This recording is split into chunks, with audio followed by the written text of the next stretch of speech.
What are you up to? Sitting here meditating and pondering on the ways of the world today. Thinking of my people Africa and the state of the continent today. How mothers fed their children today. As granny goes down on her knees every day and prays. How many souls are dying from causes that could be prevented? If we did have leaders who cared for us today. Oh, oh, oh, oh, Zion, Yahweh.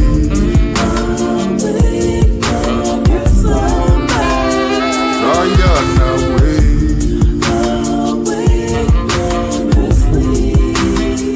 Zion,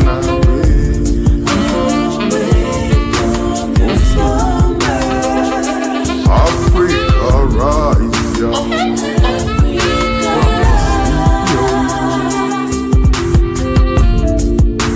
Every 4 years, the politician say he's your servant today.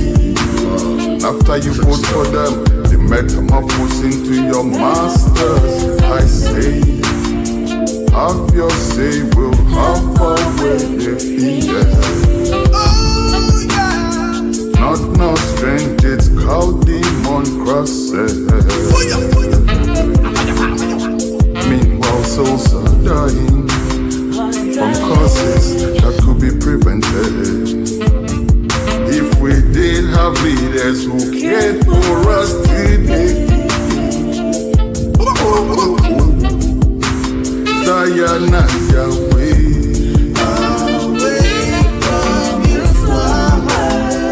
Zion, away.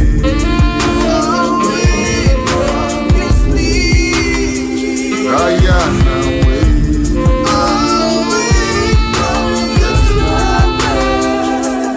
Africa, rise. Oh, you get me great again. World turbulence among the politics.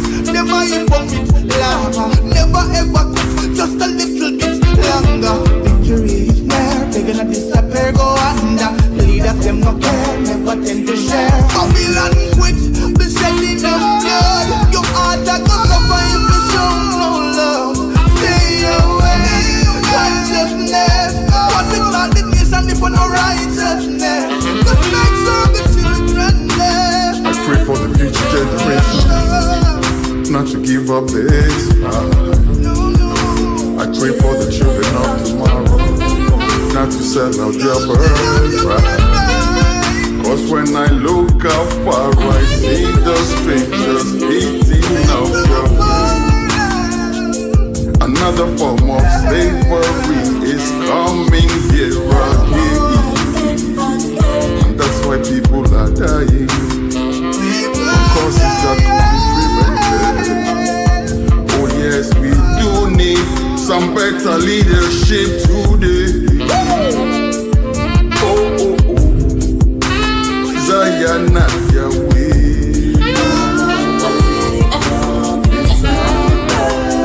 Zion,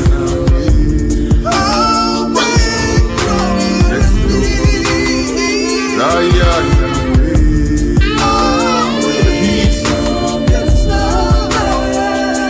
Africa, rise, yo.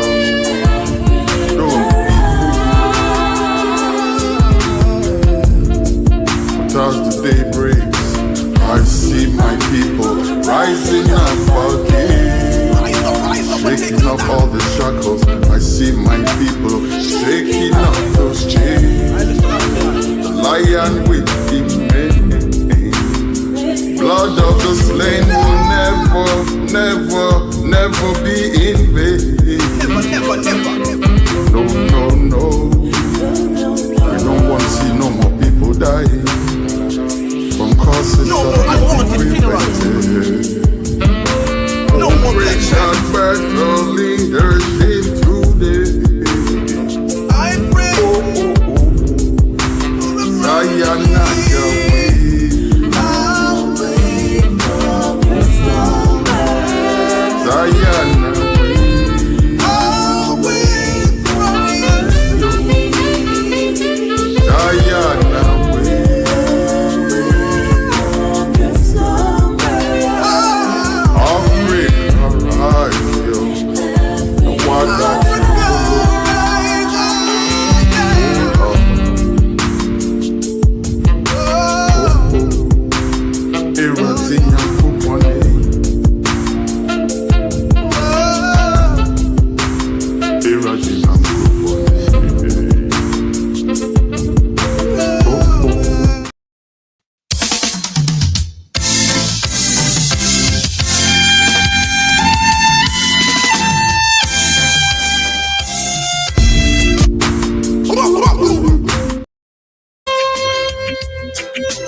Yes, indeed. 1212 Radio, Culture, iCulture TV. We are born once again.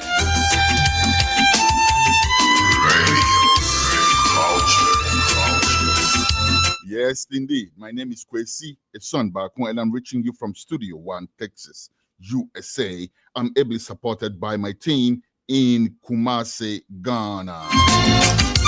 Right now, we're live on our website, www.ghnewsnow.com, which is the home for both iCulture TV and Radio Culture. Do remember, we are online radio and TV portal.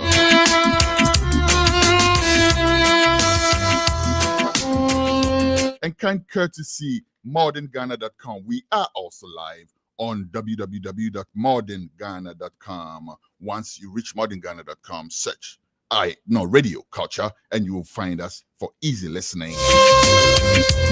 Also, if you happen to be on our social media pages, check out for the QR code. Scan it, and you can catch any programming that we have live. Easy listening.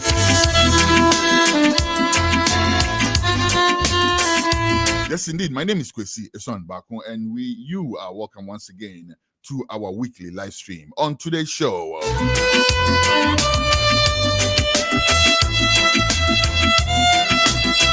Newsroom, please put the banner up for me. Put today's banner up, today's flyer. Put that up for me, please. Newsroom.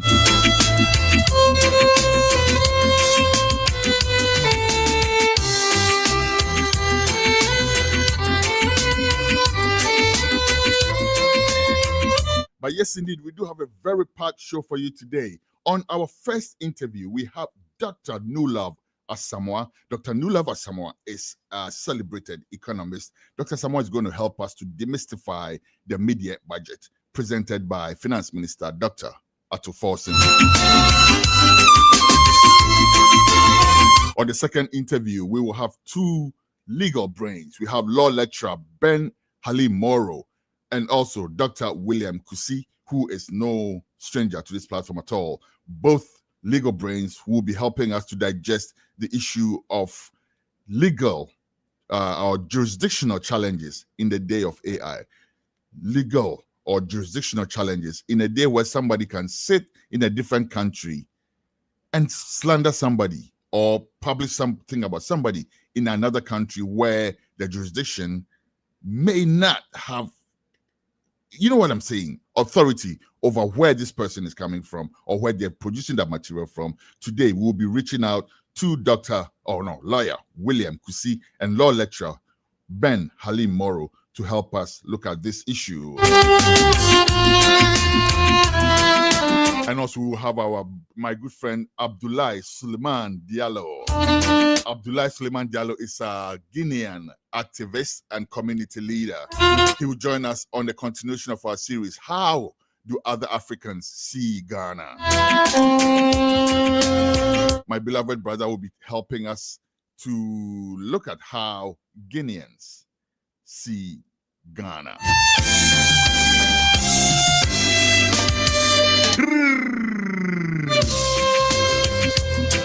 All that plus your other segments. We also hope to bring you a tribute to the fallen icon Daddy Lumba today. Hopefully we'll have Ochiame Kwame, Daddy Basco, Shashamale, and a list of other celebrities, and also any other well-wishers who would love to pay tribute to the departed icon Daddy Lumba. Is welcome to do so. We'll share the link on our Facebook page. Do catch it, and you can join the tribute. All that coming up on today's edition of the live stream. In the meantime,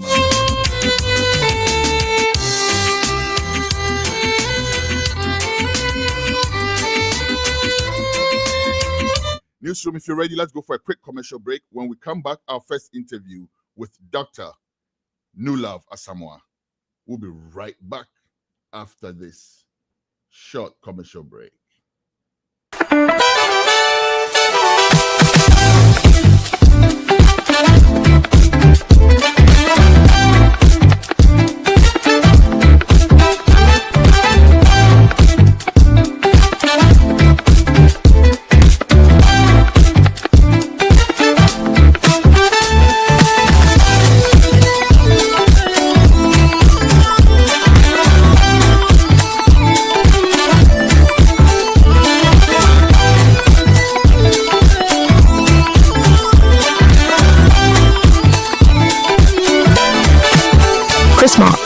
since 1994, crafting natural products with organic shea butter and red palm oil. All products are available on Walmart.com and Shopify, or visit our website at chrismark.com.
Ghana's best kept culinary secret.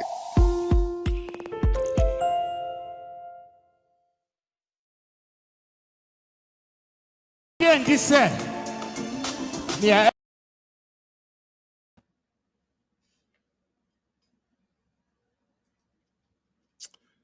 All right, you're welcome back. And Dr.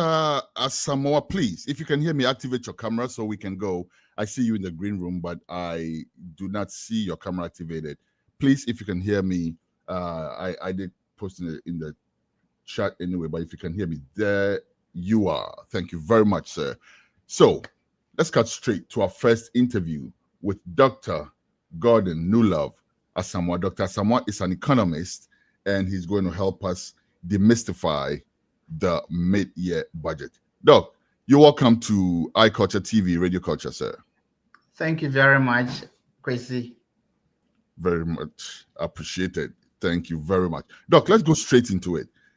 Mid-year budget, what's your general read? What we've heard the government's ambitious projections, of course. We've also been told how broke the kitty is.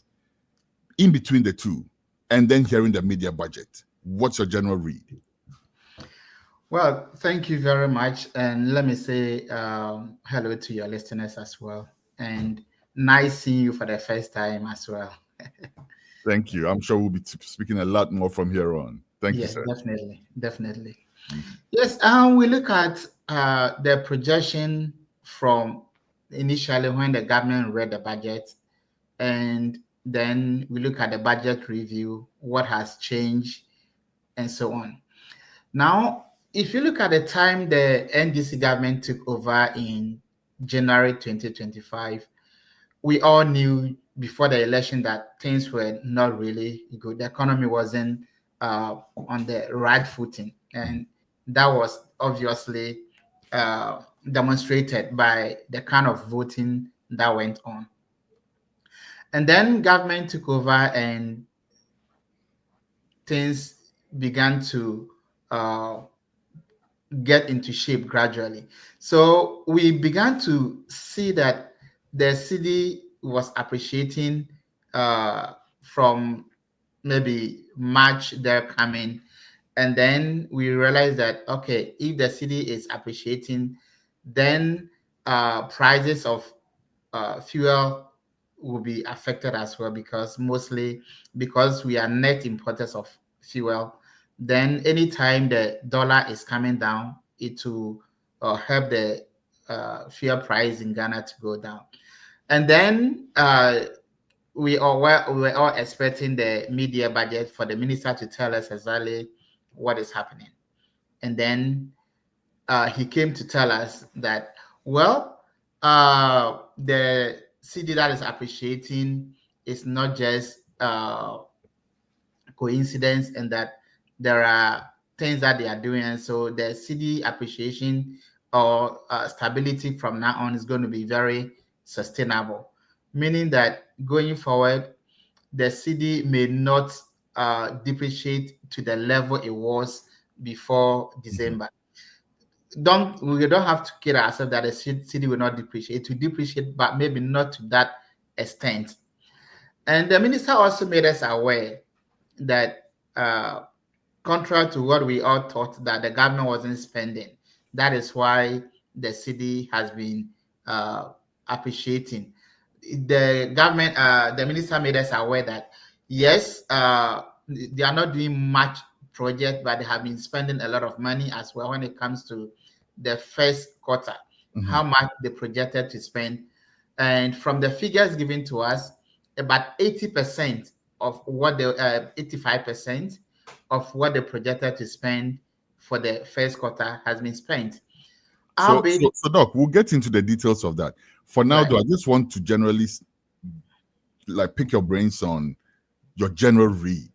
Does the media budget inspire confidence in you? You as an expert, do you trust what was presented to us? To be honest, yes, for me, it inspires confidence and it gives me hope that we should expect better things to come in the next few to the end of the year and then the ensuing year, because normally we need to build on foundation. If the foundation is not strong, then it will be difficult to have a very strong and reliable building. But from what I see, I could see a very strong foundation. And so the media budget review gives us hope that if things do not change, I always have my own opinion about our leaders. But why I'm more optimistic this time around is that we are still in the IMF program. So I'm very optimistic. I will be pessimistic. Meaning that the IMF program is going to be a sort of check on government Exactly. spending, etc. Correct? Exactly. Okay. If we're not in the IMF program, I wouldn't have the confidence that I have now. But because we're in the IMF program, I have this confidence. Because basically, anytime we go into the IMF program, they make sure that we do the right thing. But once we are out of it, then we begin to do whatever we want. And that is where we tend to have all the difficulties that we have, because the political will to do the right thing, we tend to ignore when nobody is looking at us. I see. So, But IMF, yes.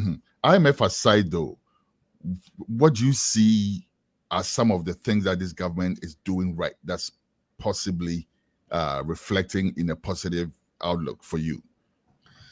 Well, for me, some of the waste in the system have been cut off. So that's the first point in terms of government spending. Government spending on the government machinery itself. For example, you talk of fuel to ministers, appointees, and all the people who are associated with the party, and all those expenditures have been cut off. And we keep saying that Ghana, if we're able to cut the waste in the system, if you talk about, let's say, the number of presidential staffers that we tend to have, at times you could have over 1,500 presidential staffers, and you ask yourself, what do they really do? Yeah. You have a special aide who also has an aide, special aide having a special aide, and then that special aide will also have researchers and so on and so forth. So you ask yourself, what do they do? It's just job for the boys, and these are all waste in the system. So once you're able to do away with some of this waste in the system, then we see that whatever money we realize, whatever revenue is realized, no matter how small, once it's channeled to the right source, then we'll be able to make good use of the little resource that we have. So for me, cutting of the waste is one of the positive things that I believe will help the economy. The second thing is the fact that the government has decided to be prudent in terms of what we call fiscal discipline, how government have to spend, and taxation unnecessarily. We could see that government abolished some of the taxes that they believe were nuisance tax. They were not bringing in the needed revenue. Meanwhile, it's hindering people from doing what they have to do. So some of them were abolished. And the 1% fuel the energy levy was introduced, and I believe that 1% energy levy that was introduced would not be a hindrance, would not be a hindrance to any economic activity. So for me, I believe that the minister is on right track, and if all the policies the government intend doing the 24-hour, the ingredients that go into the 24-hour policy, once those ingredients begin to be, or the project begin to be implemented to generate jobs, I think the economy will be on a very good footing. Interesting.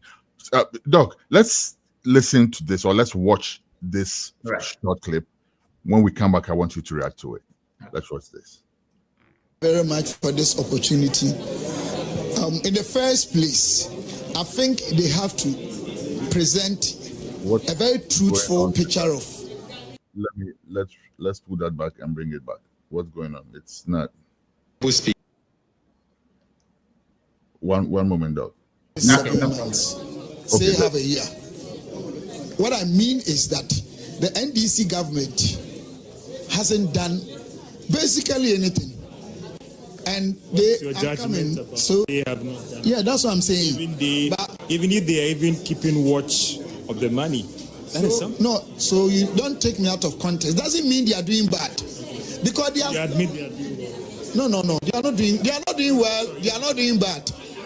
From my understanding of the economic situation and fiscal space, they are still forming their government. So anybody that says NDC's government is not doing well, to me, it's not being fair. Anybody that is saying NDC's government is doing well is being mischievous. Because even tomorrow, they are vetting some of their ministers. They haven't finished forming their boards. NDC government hasn't put a peso in a road fund. And it doesn't mean that they are doing bad. No. They are still at the formative stage. And that sounds like alternative reality to me. If 7 months into a government, the government hasn't done anything, I don't understand a thing about governance. What do you see where you sit? You are the expert. Because Stika is doing totally politics. So I'm not surprised. Because if you said they have not done anything, they are still forming governments. Are you saying that the economy is on autopilot running itself? No, you can't say that. Even if there are 2 ministers who are at post, they are working. And finance minister and all the main ministers have been appointed long ago. Agencies board have been set up and they've been working. Talk, for example, he's saying that NDC hasn't done anything. Much as I would say that, yes, 7 months is not so long for you to assess the actual performance. Look at the gold board, for example, that was launched. They are able to buy the gold from the individuals and the private sector, so that government will be the one to sell the gold, so that all the proceeds that would have gone outside come into the country. So if the dollar is depreciating against the CDs, because we're dealing basically about demand and supply. The more dollar we have in the economy, the less the price of dollar will be. And that is why the CD is trending in a way. So if they have set up gold board, they're able to buy gold from the small scale miners, and government is selling the gold himself and bringing in the money directly to the economy to show up our reserves. How can you say the government is not doing anything? I mean, it's just politics. Absolutely, I totally disagree with him. The government is doing very well in terms of prudence management. Because, for example, they could have said that, okay, let's talk, for example, in terms of appointment of ministers. We saw the former regime where we had over 126 ministers. This government is operating with less than 80 ministers. And that is the idea that, look, if we have ministers, we're going to have all the amenities, all the perks that go with it. We are going to reduce all those waste. Because if you look at some of the biggest economies, like the UK, for example, how many ministers run the country? Very few ministers. And so if you can have maybe a reduction of ministers up to about 40%, and you're able to even save money, you can't say the government is not doing anything. So that one is just a political talk. You can't say the government is not doing anything. I see. All right. Now, you mentioned the gold board. Let's talk about the gold board a little bit. A lot of the success story, quote unquote, that we've been hearing has been attributed, at least in a great part, to the gold board. Is that overstating it, or is that gold board actually making the impact? Well, you see, normally, like Dr. Baumia said that when the fundamentals are weak, the exchange rate will expose you. Now, the exchange rate doesn't work in vacuum. Exchange rate simply is the price we pay for buying a currency. And in a normal demand and supply situation, if you have, let's say, food, okay, let's say you have 100 bags of rice and you have 200 people demanding the 100 bags of rice, obviously the seller will increase the price, so the price will go up. On the other hand, if you have 100 bags and only 50 people are demanding the 100 bags of rice, you reduce the price so that you'll be able to sell it. That's the situation. Now, the cedi depreciating means that we were demanding so much dollars that we're not getting. And because the dollar wasn't in existence when businessmen needed the dollar, they couldn't find it to buy. The little available, they have to pay higher prices. So what the gold board does is to sell the gold, bring all the dollars that will be accumulated that before it used to go to private individual or to other countries. Foreigners who are mining and selling the gold were sending the dollars to their country and having just very little amount of dollars in the country. What the gold board is doing is to make sure that they sell and bring in more dollars. So the supply of dollars will go up, and because of that, the price of dollar will come down. And that is why we can see that the exchange rate, the cedi is appreciating against the dollar. So we are not stating the impact of the gold board. That is the fundamental. So if the fundamental is being laid through the gold board, then others can also build on the success of the gold board. For example, if companies begin to take advantage of 24-hour economy, they need to bring in machinery. You are going to buy the machines, and when you convert it, it's going to be cheaper. So if before I needed, let's say, 20,000 cedis to get a machine worth $1,000, now with about 15,000 cedis, I can get the same machine.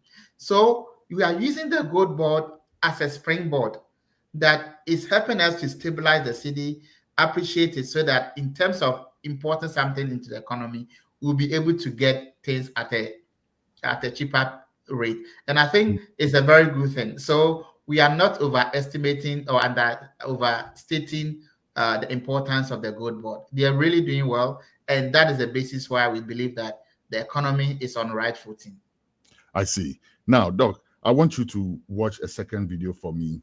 When we come back, I need you to please react to that for me as well. Here we go. Newsroom. What's that video called? 1 second. Newsroom, please.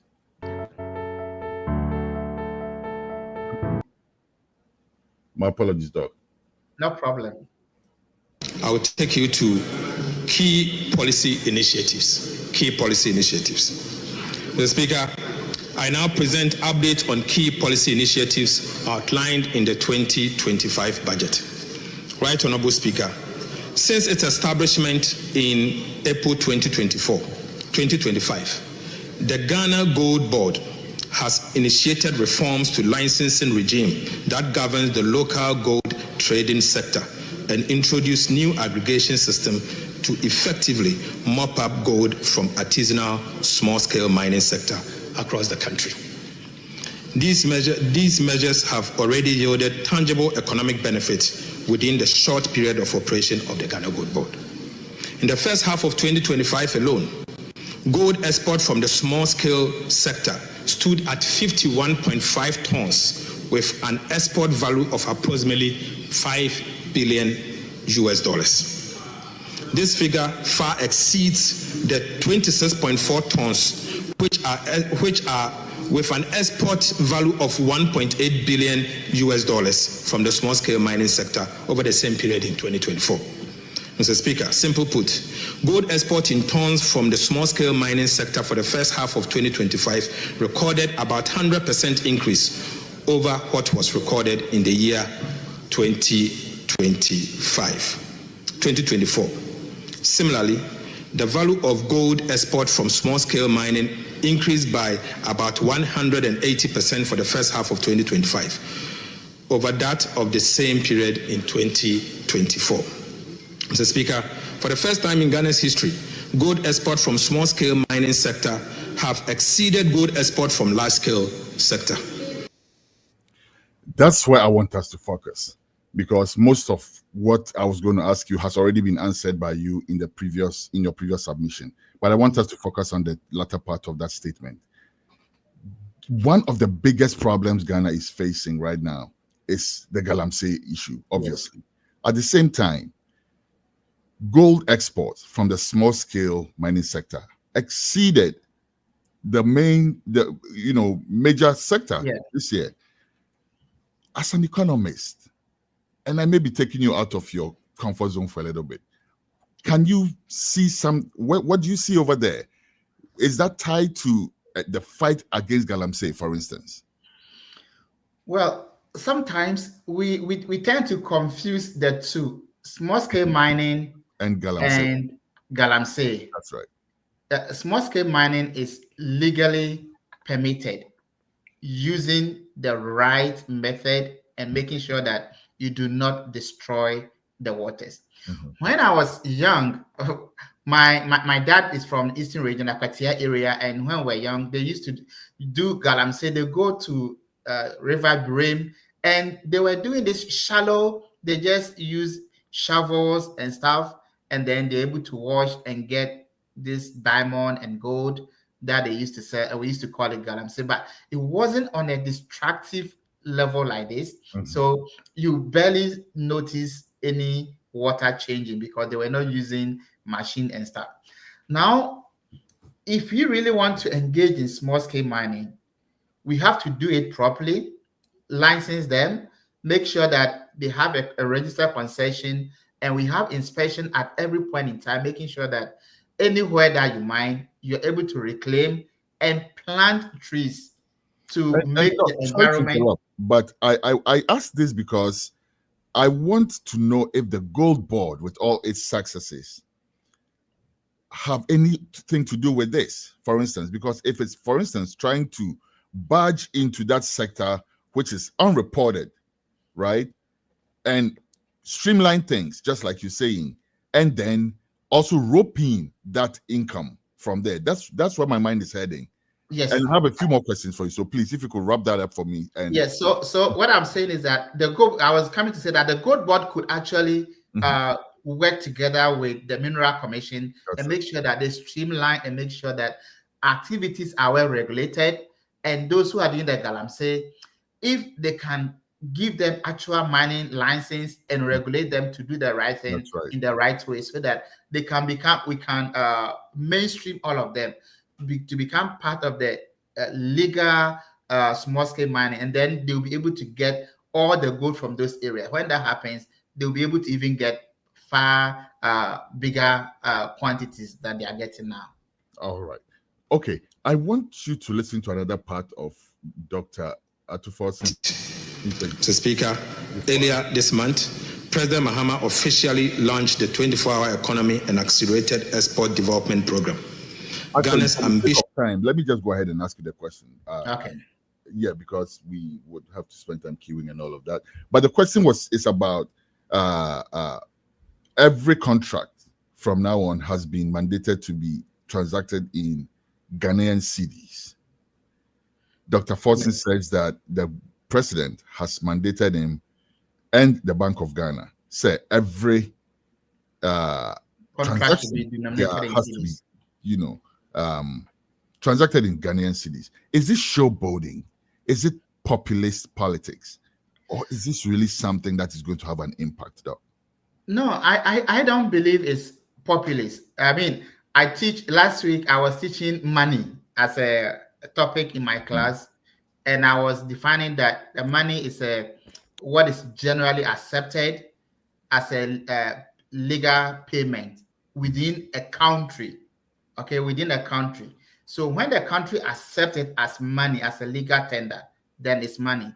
And I always use the cedi on my slides, and they are like, "Why don't you use the pound? You are in UK."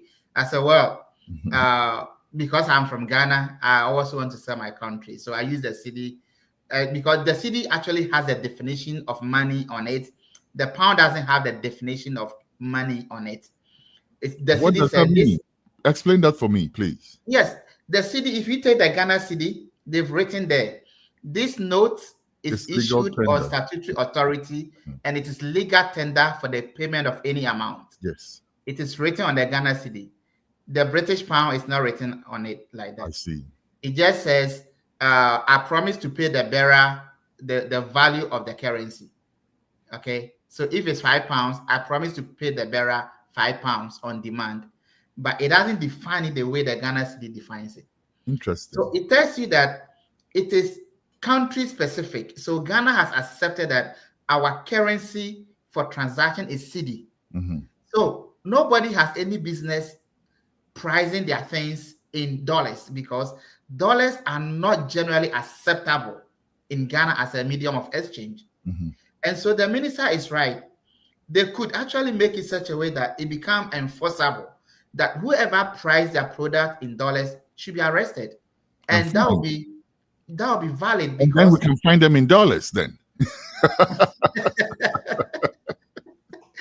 Because Ghana has not accepted that we should use dollar as a medium of exchange. And so, and sometimes you tend to understand why people were doing that, because people believe that the value of the cedi was depreciating so much that it becomes valueless. So if I price in the dollars, then I'll be able to maintain the value. But if really we want to stabilize our currency, then, like I said earlier, the more we demand the dollar, the more the dollar price will go up. So the less we demand, the better for us. So if things are priced in Ghana cedi, it means that we don't need the dollar to pay. So we are not going to demand the dollar. So that will make the Ghana cedi strong. So it's good. As to whether they can enforce the implementation is another thing. But if they could enforce it, I will support 100%, because that is the only way we can maintain a strong cedi against other foreign currencies like the dollar, the euro, and then the pound. I see. All right. Doc, 2 quick questions before we go. First one, Fitch rated as B-, a far cry from the junk status that we were in not too long ago. React to that for me, please, in 7 months. Yes, it's a good thing, but we shouldn't be too happy. For me, when we're downgraded, I was happy because we're downgraded. Because if you look at debt to GDP ratio, it was too high. I mean, there are countries like US, China, UK, they have, in terms of their debt to GDP ratio, if you look at Japan, they have about 250% debt to GDP ratio, but they have the capacity to pay. Ghana, when our debt to GDP ratio was about 104, we defaulted. And we had to give haircut to people. And so if you borrow from someone that you are not able to pay, why do you have to go ahead and keep borrowing? So when we're classified junk status, it means that we could not go back to borrow. And I was happy because we could not borrow to increase our debt. If we were not downgraded and we had good rating in the market, we could have gone on to borrow. And by now, the debt to GDP ratio would have been around maybe 120% or 150%.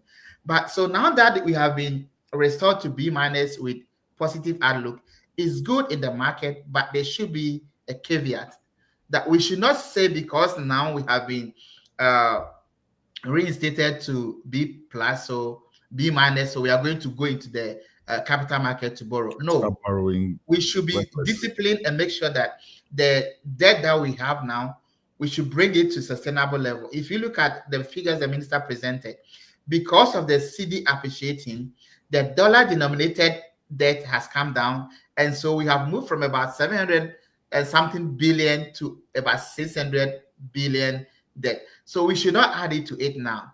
We should make sure that we manage this debt.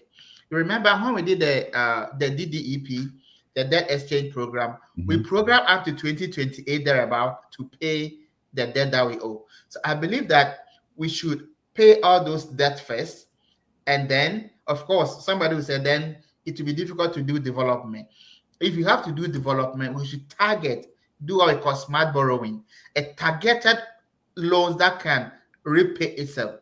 So, for example, we are going to get loan to maybe build gas processing plant, for example, or crude oil processing plant, so that project will be able to pay for itself eventually. When that happens, we call it smart borrowing because there's a source of funding. After you have used it, it will generate income to pay for itself. But we shouldn't go and borrow just to spend. You borrow to consume, and then the payment becomes a problem. So I believe that matcha is good, that we have been restored to B-. We should not use that opportunity to go into the capital market immediately to start borrowing. I see. But at least it's good to know that you have that opportunity. It's good to have the opportunity, borrow, right? So that if the need arises, you can go in. That's right. At least so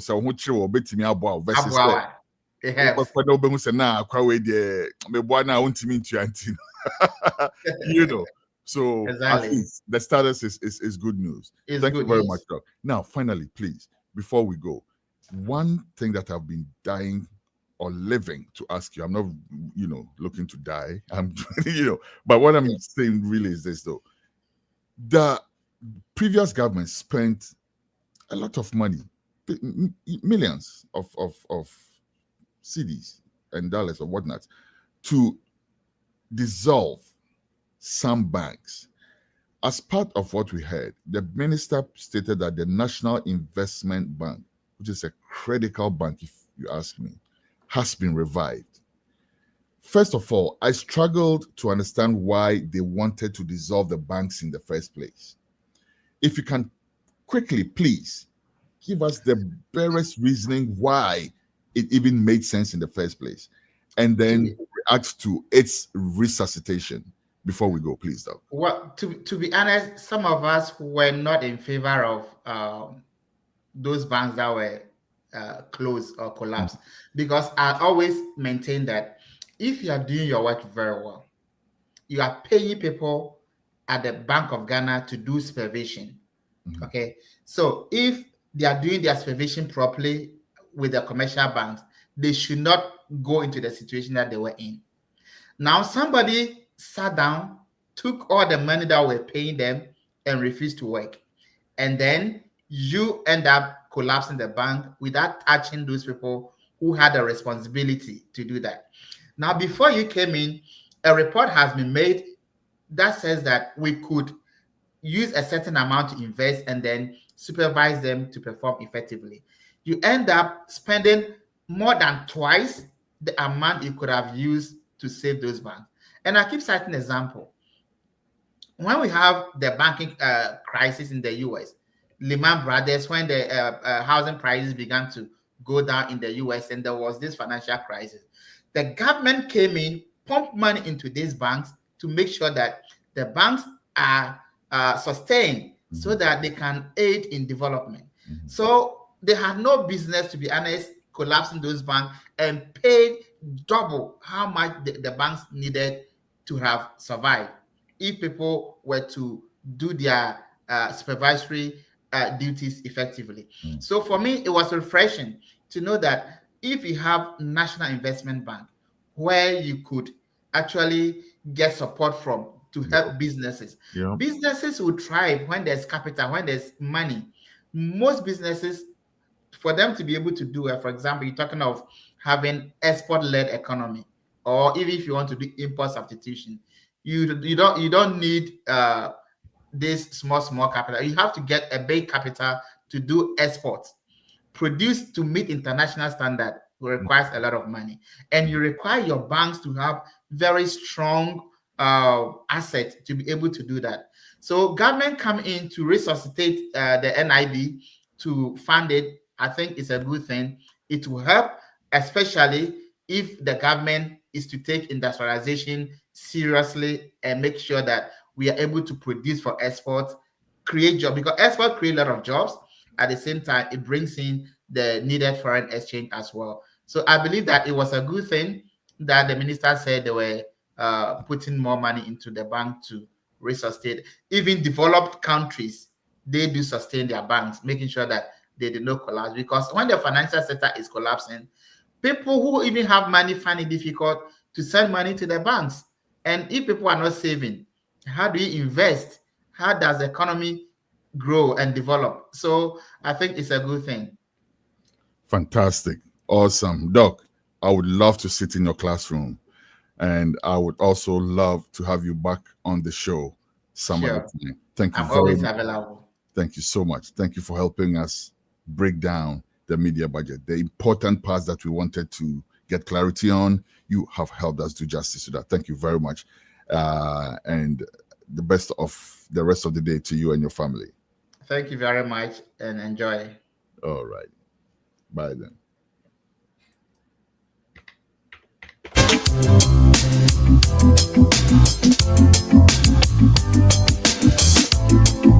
Yes, Dr. Gordon Newlove Asamoah. Dr. Asamoah is an economics professor. I should say economics professor in the UK, and he joined us to do justice to the topic. We hope to bring you our second interview with Ben Haleem Moro, who is going to help us take a look at the second subject. In the meantime, Newsroom, if you're ready, let's please go for a short commercial break and maybe play a video or two whilst we get while we get lawyer Haleem Moro, and also Dr. Why do I keep saying doctor? What's wrong? Where's my coffee? All right. And also lawyer William Kusi. We'll get the two of them on. Newsroom, commercial break, please.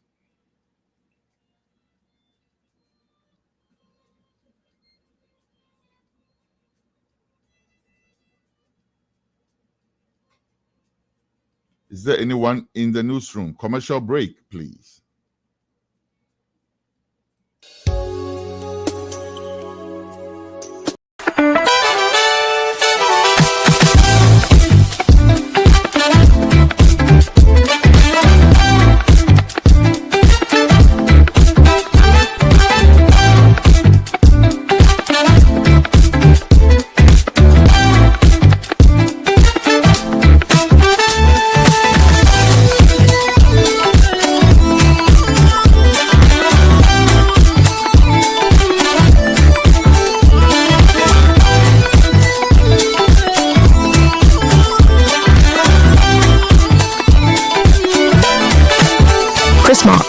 Since 1994, crafting natural products with organic shea butter and red palm oil.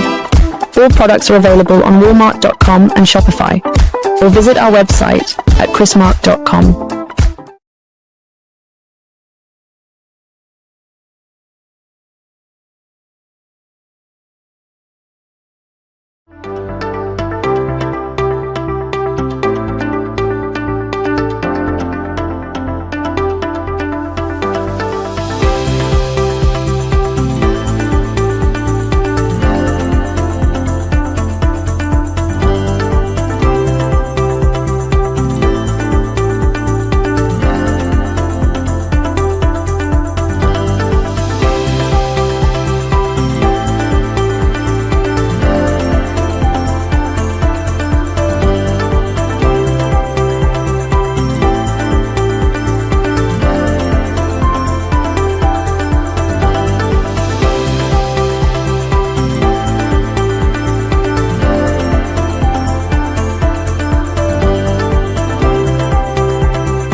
Ghana's best kept culinary secret.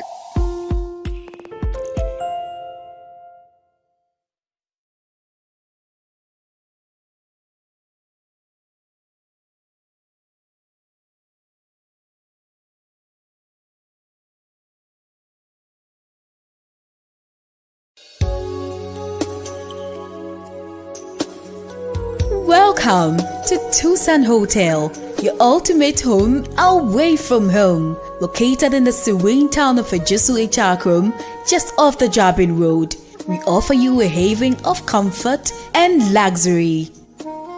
Step into our fully air-conditioned 40 bedrooms, where modern elegance meets convenience. Whether you choose our normal, standard, deluxe standard, or executive rooms, each one is equipped with Wi-Fi and DSTV, ensuring that you stay connected and entertained throughout your stay. Indulge your taste buds at our exquisite bar and restaurant, where our skilled chefs prepare a wide range of culinary delight to satisfy every palate. From local delicacies to international favorites, we have something for everyone. Planning a business meeting or a special event? Look no further than our state-of-the-art conference hall. With a capacity to accommodate 80 to 100 people. It is the perfect venue for your corporate gatherings or social celebrations. But that's not all. We proudly boast the largest recreational center in the Ejisu municipality. With a capacity to accommodate up to 2,000 people, it is the ideal location for concerts, weddings, and other grand events. It comes with 4 fully air-conditioned bedrooms and a kitchen as one package. Our luxury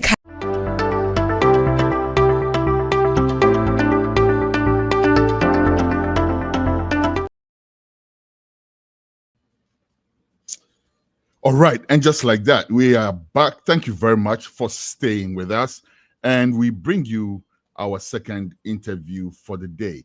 As advertised, we are going to be talking about jurisdictional challenges in the age of AI, in an age where I can sit in the United States of America and maybe slander somebody in Ghana, and the person sues me in Ghana, and then what happens? I don't know. Let's ask somebody who knows. Let's bring on Benjamin Haleem Salifu Moro. Benjamin, I like to call him Zakus because he's, full disclosure, great friend of mine. We grew up together and all of that. But Counsel, if you're ready, can you please position yourself so we can go live? Thank you very much. In the meantime, Radio Culture.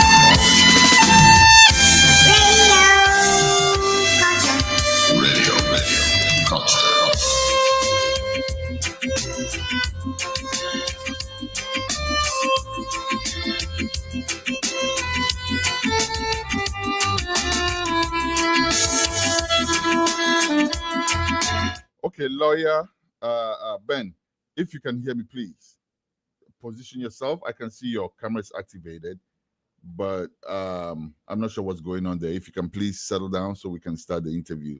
Thank you very much.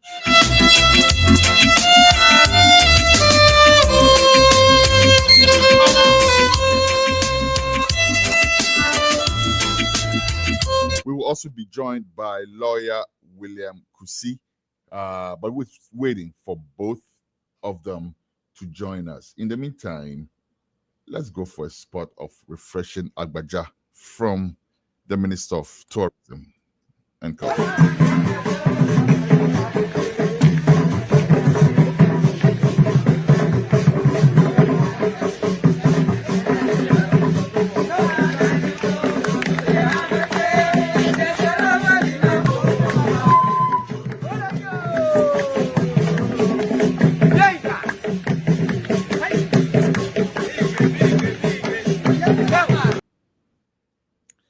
All right, some nice Agbaja and stuff of that nature. Thank you very much. Now, it looks like we may have Dr. Why do I keep saying doctor this morning, though? It looks like we have lawyer Salifu Moro ready, and we also have lawyer William Kusi. As I mentioned earlier, lawyer William Kusi is no stranger at all to this platform, and we are still waiting to have... Okay, there he is. Counsel, can you please position your camera a little bit? Looks like your camera is pointing up in the sky a little bit. All right, let me see this thing. Please, thank you so much. and then we will start the conversation straight away. Is it better now? Let me see. So do like you're tilting the. Are you on the laptop? No, it's my phone. Okay, so tilt it a bit towards you. Let the camera be like, say, the face your face type thing.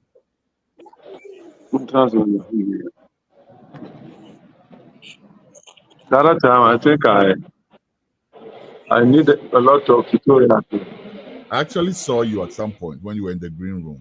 I think you just need to like position your face a little bit, but at least we can hear you. So let's start while you still struggle with getting your face in shot. Let me start from Lawyer Kusi. Lawyer, welcome. Thank you very much. You're welcome. Lawyer, Uni, V-mate Bako, your friend no Franklin or the Dallas area, no? Franklin. Yes. Na approach you did a Franklin, then the younger than a Franklin. Well, it's again now. So your friend. Frank, minimum of shower being chow, man. Martin. Before everybody.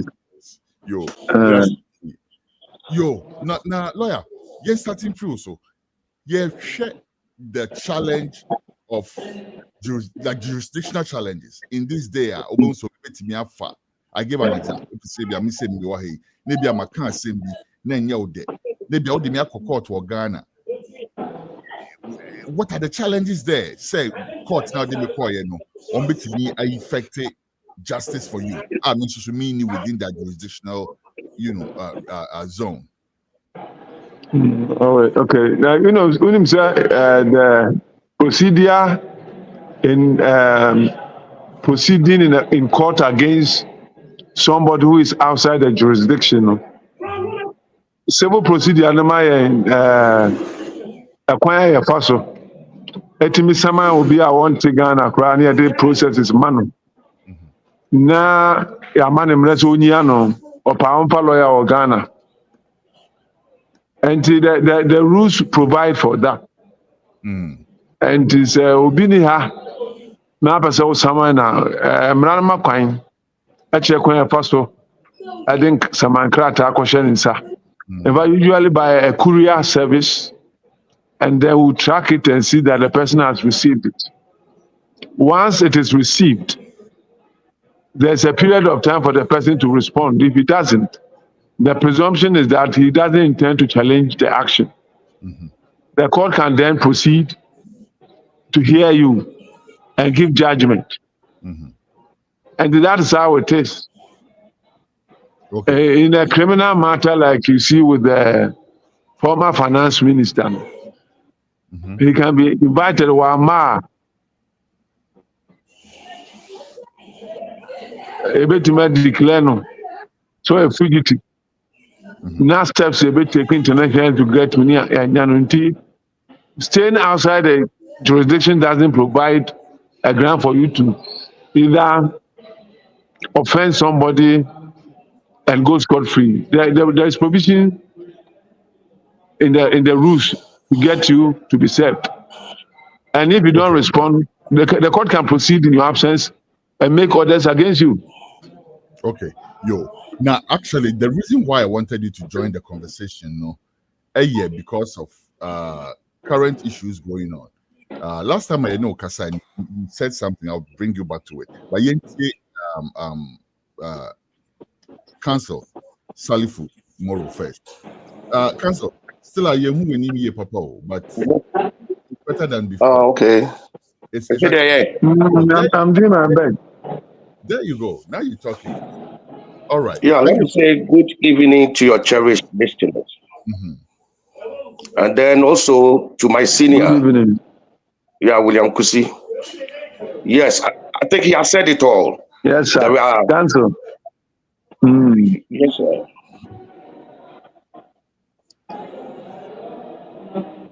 Yes. Can I proceed? Please proceed. Yes, Council, proceed. We are listening to you. Right. As senior said it all. No one can in anywhere in the globe, wherever you are, if you defame somebody in Ghana, the procedure rules like CI 47 has made provision for you to be served with a writ of summons to appear in Ghana to defend. So in simplicity, Senior said it all. So I think there's nobody who can hide by saying that he's leaving his domicile in somewhere and therefore he can wrong somebody in Ghana and go scot-free. Surely the law will catch up to you. Does that work with both? So I think Senior said it all. I see. Does that work for both criminal and civil cases? That is so. Okay. Yes. Now let's zero in a little bit. Let me come back to you, Lawyer Kusi. Last time, you, and by the way, as you know, but for Lawyer Moro, please, I have said the Kasabia you can Ghana be Utimika. Say until say, but all languages are welcome. But last time I Kasa and Lawyer Kusi, you mentioned say Kevin Taylor was being sponsored by somebody to create mayhem, whatnot. Young first sponsor. But the way I want us to focus is that you said that he was creating some sort of, discomfort for some people, a border on the legal, right? So for his case, for instance, I've heard people say that when he came to Ghana, there was a warrant on him. He should have been arrested immediately. Yes. Is that how it works? Or he came to defend himself, so he should at least be given the opportunity to appear before him?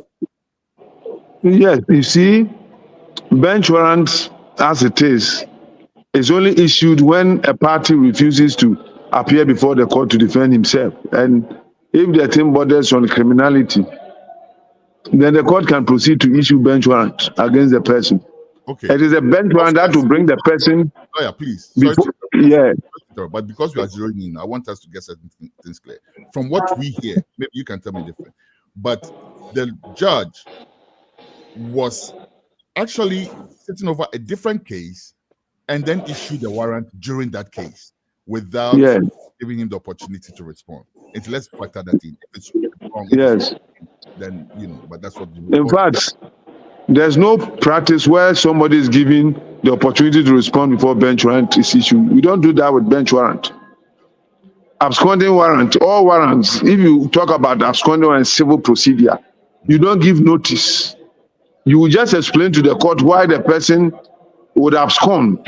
And the warrant and whether or not he should provide security or not. In the case of Kevin Taylor, he was issued with a bench warrant. There's no practice under our rules or the criminal procedure.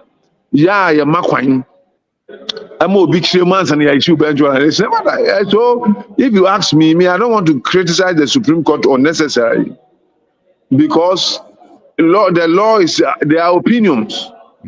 But procedurally, there's nowhere in this country where somebody has been given the opportunity to speak before bench warrant is issued in court.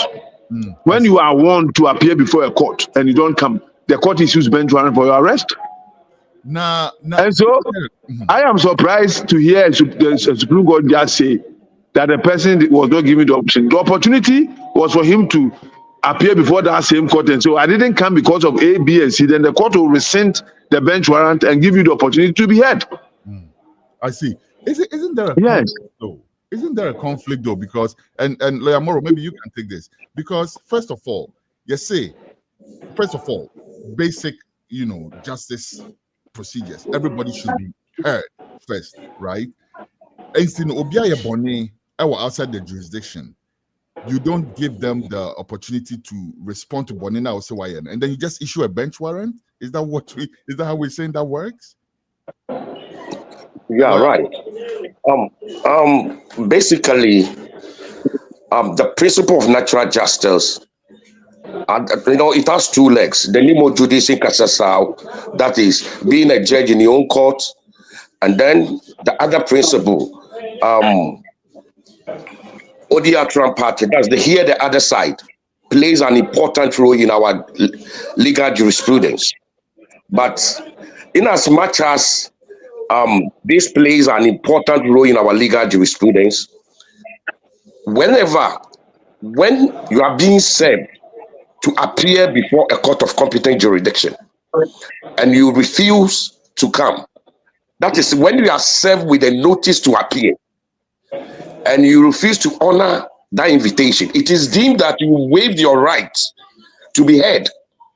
So without, the court can go on to issue whatever orders or directives that it wants. But I don't know. In the case of Kevin Taylor, I don't know whether a notice was given to him to appear before the court and he refused to honor that decision. If that is the case, the judge is right to issue the bench warrant for his arrest.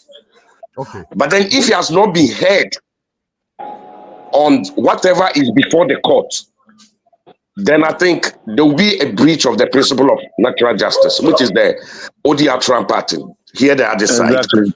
That is my what the Supreme Court ruled, though. Because from what, and I keep saying, maybe I'm wrong. If I'm wrong, I can be corrected. But from what's been reported, it was a completely different issue that the honorable judge was sitting over, right?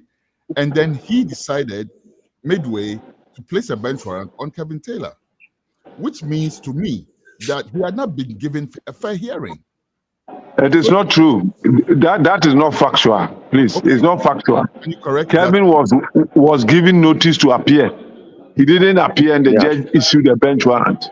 So the application that went before the Supreme Court, it was for certiorari to quash the decision of the High Court judge, and the Supreme Court indeed had jurisdiction to hear the matter. If it is when a court performs a supervisory role over another court, that court has the powers to look at an order made by the other court and quash it and remove it from the records. And that's what the Supreme Court did. Now the point is whether or not the High Court judge, the Court of Appeal judge sitting as an additional High Court judge, indeed acted in a manner that was beyond his jurisdiction, and whether there was an error on the record. According to the Supreme Court, he didn't have the jurisdiction, so they quashed it. But to me, bench warrants are not issued when the person is present in court. All you need to do is serve the person notice that you are needed by a court. If there is evidence that the service has been effected, the court has every power to issue a bench warrant. Bench warrant is not a conviction. It is not a final decision. It is to arrest the person and bring him to appear before the court and show cause why he did certain things. So that in this case, if Kevin Taylor had gone to the court, he would have been asked certain questions. And if indeed he was justified, the court would just rescind the bench warrant and say that I've adjourned the case to this date, appear before me, and then file the necessary processes. You see, but when somebody is at liberty not to appear before the Guinean court, and when bench warrant is issued against him, national security brings the person to the country, house him, protect him, and send him to the court. You see, isn't it? They are not doing any good to this country, because that cannot be justice. That cannot be justice. Okay. And we should be careful. Today is Kevin Taylor, who is doing the bid of the government in power. Tomorrow it will be somebody else. And how long will this visual circle continue? I thought we have matured people in our politics, and we should be acting beyond partisan consideration and deal with the issues as it is. Let's look more at the legal. One later on, when it's you always have my ear for whatever you want to say, but I want us to focus a little more on the legal, right? Okay. Additional issues for right now. Let's look at another issue. Sami Jemfi, the chairman of the Gold Board, or meaning the different of the Gold Board, sued another lady, Ifya Schwarzenegger. Yes, sir. Yes, sir. What Okabibi, which was very instructive to me. I have been really wanting to speak to you about this, both of you. Maybe Lawyer Moro can go first. But to say, Ono, Oma, on fee court in front on fee. Exactly. Yes. Is it simple and easy as Right. that? Moro first, please. Yeah, should I take on that? Right, just like Senior indicated in Kevin Taylor's case, if truly she's duly served with the court processes to appear before court, and she declined to come, a bench warrant can be issued against her. And the bench warrant is to bring her to the court to show cause why she shouldn't be cited for contempt. That is, you've disobeyed the orders of the court.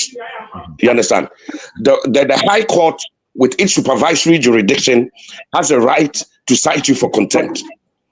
And again, since maybe if it is in a civil, like in a case of defamation, they can proceed with the matter if there is a proof of what? Service, that she has been duly served with the processes.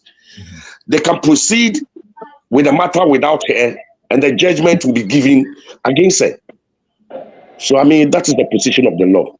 I see. But what you have said it perfectly. He is perfect in it. If Afia Schwarzenegger refused to attend a defamatory action court, the court, after notice is given, can proceed to hear the matter. They will assess the damages and injuries suffered by the minister, the CEO, and then give judgment. The judgment will be binding on Afia Schwarzenegger.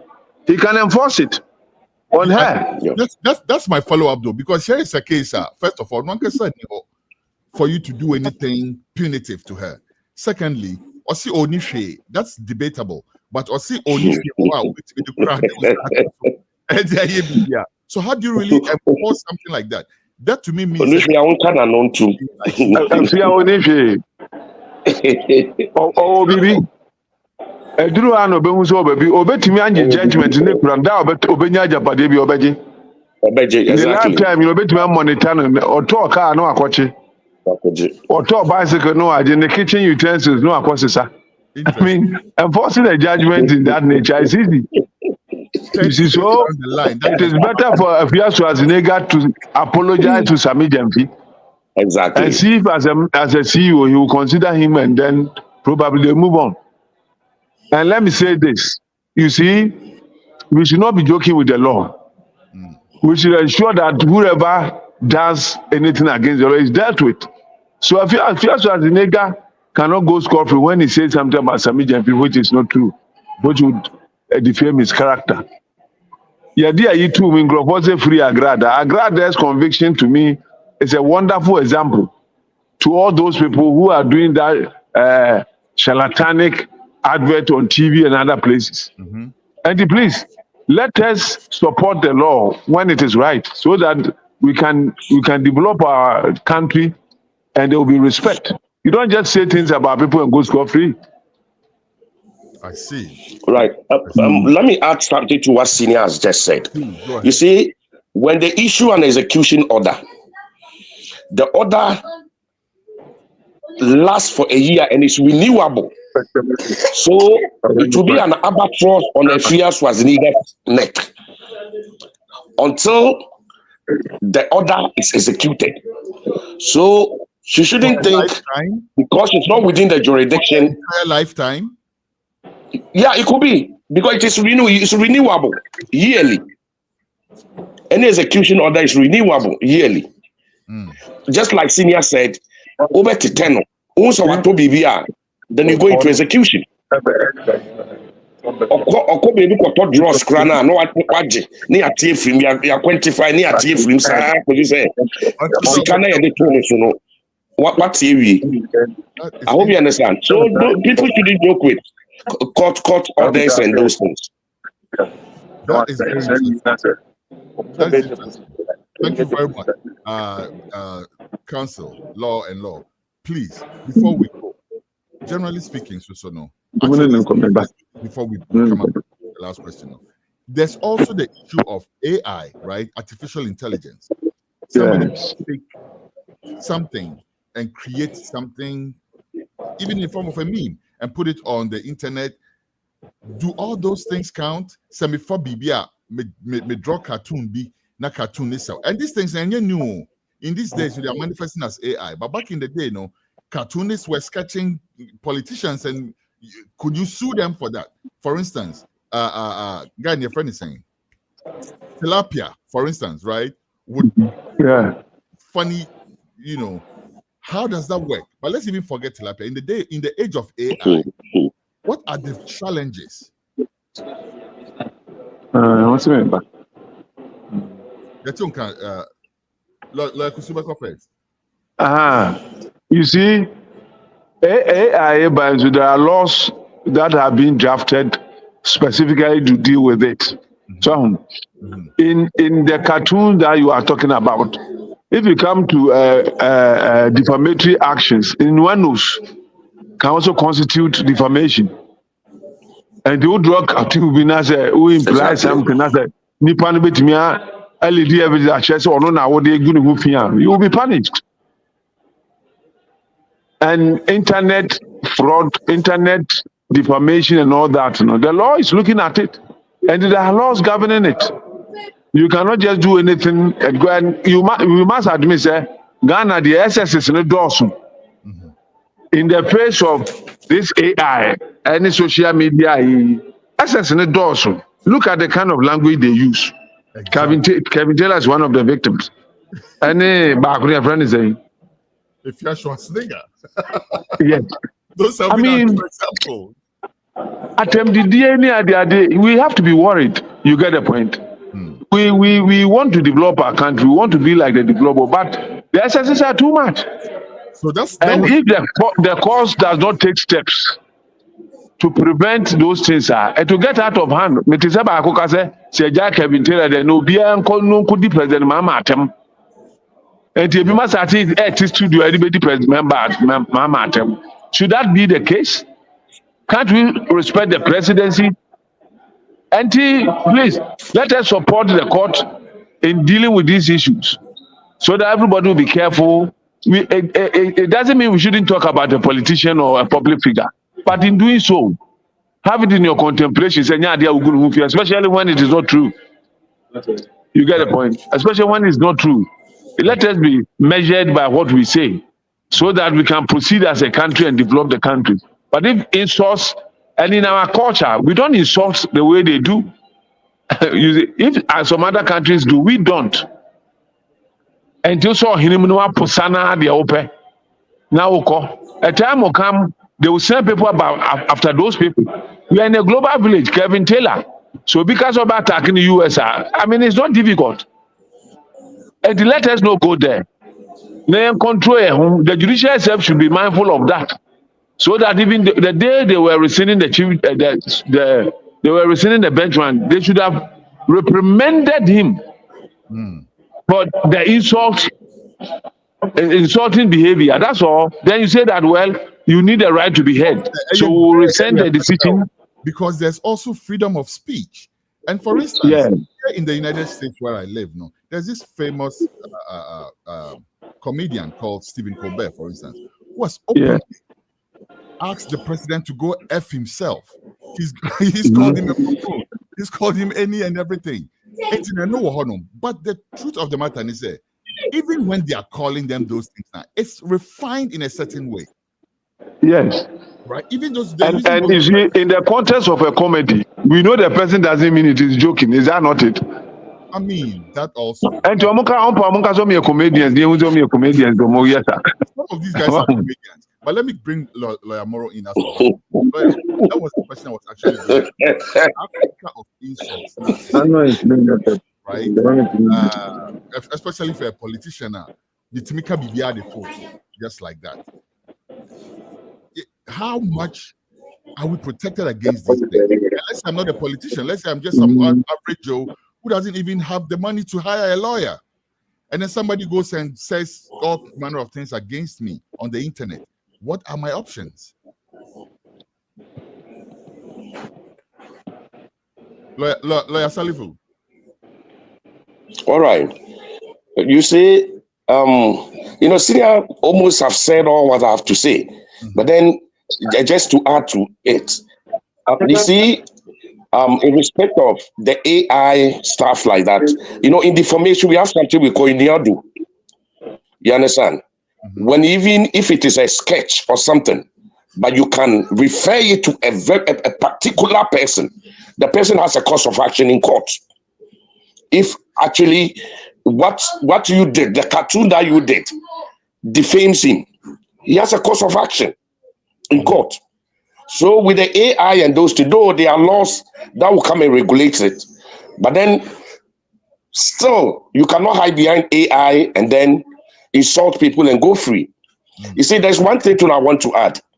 You see, Kevin Taylor, why there was a bench warrant on him, when he appears before the court, he ought to have been arrested because the bench warrant was subsisting at the time he appeared at the court. So I'm wondering why he was not arrested. I don't really know why that thing happened, because he need to be arrested and then maybe the court will rescind it and then gave him the right to be heard.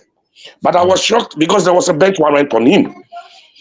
So for him to just come in Ghana and then revoke the bench warrant without he being arrested first, I'm perplexed about that. I think justice has not gone well somewhere. So this the little that I can add to it. I see. Well, legal brains. Thank you very much, Lawyer Kusi and Lawyer Salifu Moro. Next time we will pick it up where we left off. I have some questions that I'm not able to ask you yet, but we'll move all those into our next interview. Thank you very much for your wise counsel and for helping us understand. All right, Charlie. We are always available to assist in this discourse. Thank you very much. I'm also grateful being given this opportunity. So, my brother, I advise you be circumspect on your media when talking about people. But this man doesn't do that. He doesn't do that. He's my brother. Senior, he's my brother. Oh, okay. We grew up together. We have many stories to tell. Yes. But in case anybody is misguided enough to think say they can sue me and get away with it, they know the kind of firepower that's behind me, don't they? Exactly. All right. Lawyer Kusi, bye-bye. Thank you bye-bye. For your time today. Thank you. Newsroom, let's go for a quick commercial break. When we come back, how do other Africans see Ghanaians or Ghana? How do other Africans see Ghana? And we have my special guest, Guinean activist and community leader, Abdoulaye Diallo will be my guest right after this commercial break. We will be right back.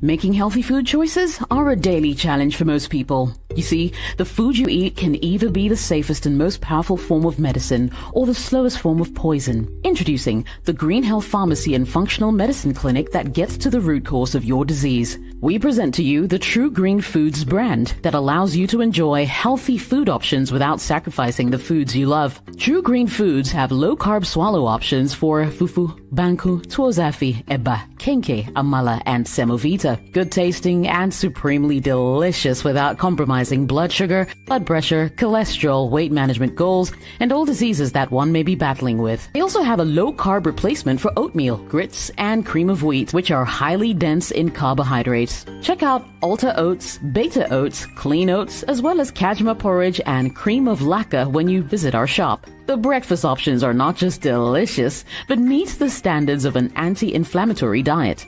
All True Green Foods are all diabetic friendly. Find Green Health Pharmacy in Woodbridge, Virginia, or call us on 703-670-3640. WhatsApp 571-300-5039. Find us on IG at Green Health Farm. There's no better way for a healthy lifestyle. Remember, your health is your wealth.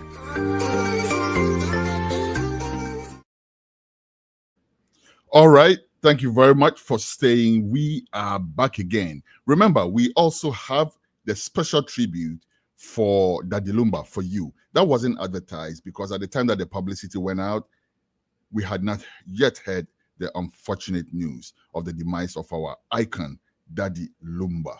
But we have that for you. We have a special tribute from Ochame Kwame and some others for our departed icon Daddy Lumba. But for right now, let's go for our third and final interview for the day. Let's bring on Abdoulaye Diallo, Guinean activist and community leader. We are going to be talking about how other Africans see Ghana. Sleman. Yes. How are you, my beloved brother? How are you, sir? I'm fine, thank you. How are you? Long time. I'm all right. It's been a while. How's the family? Everybody's fine, thank God. How about yours?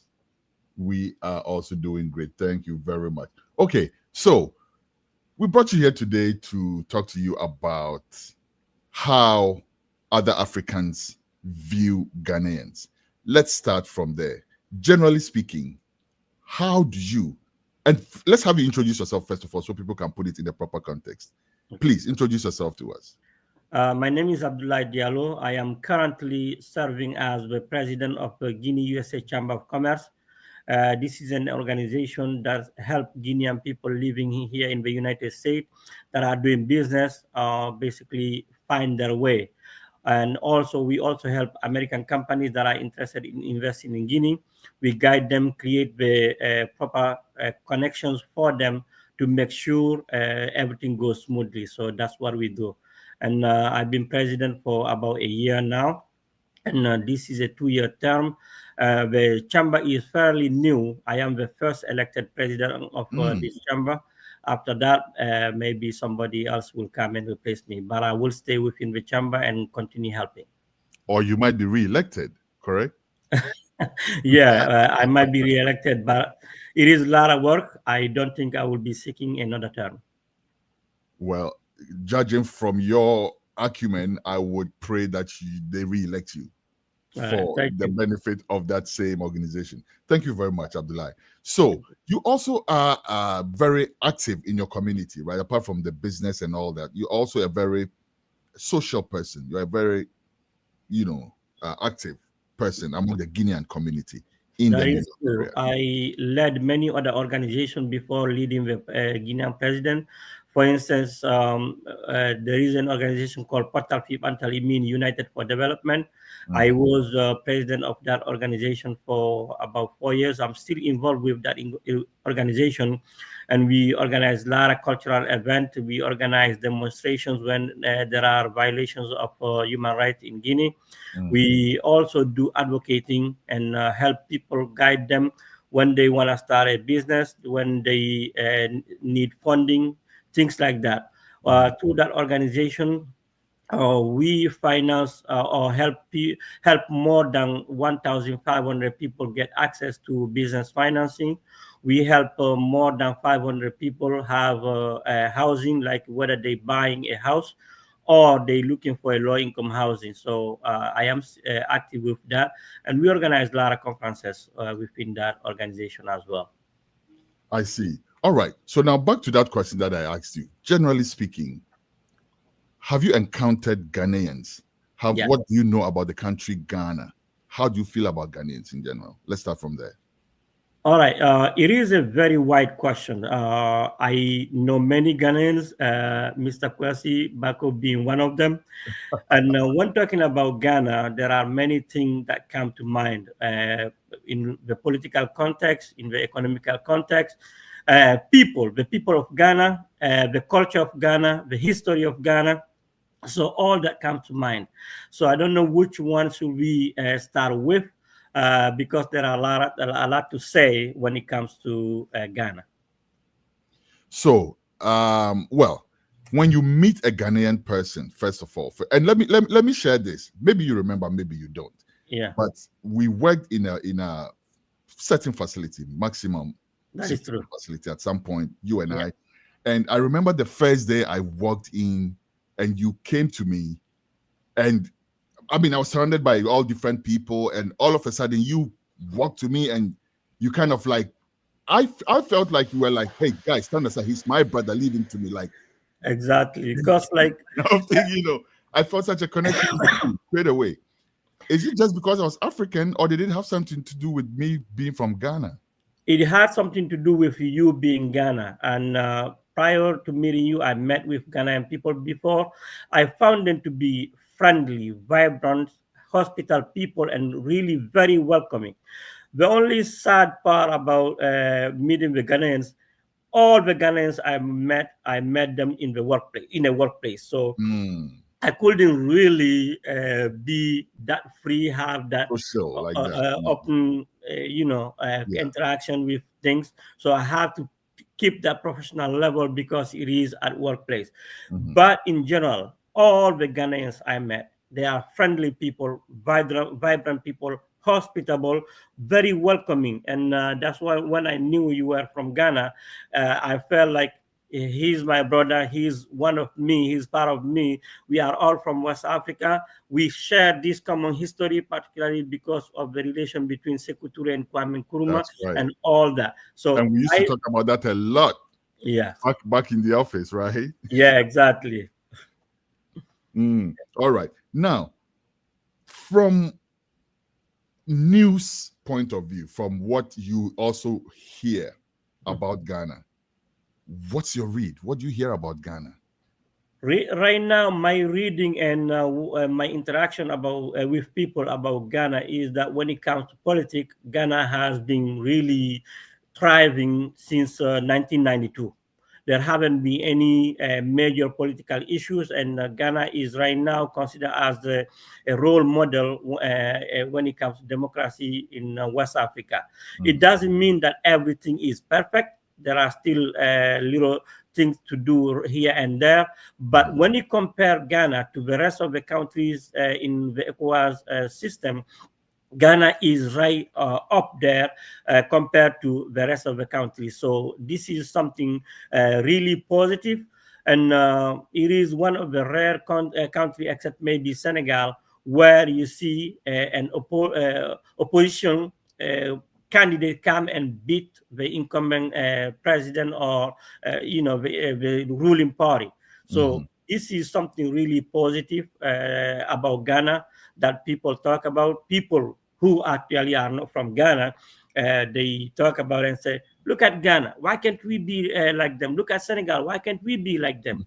So this is something really positive that I discussed with people concerning Ghana. I see.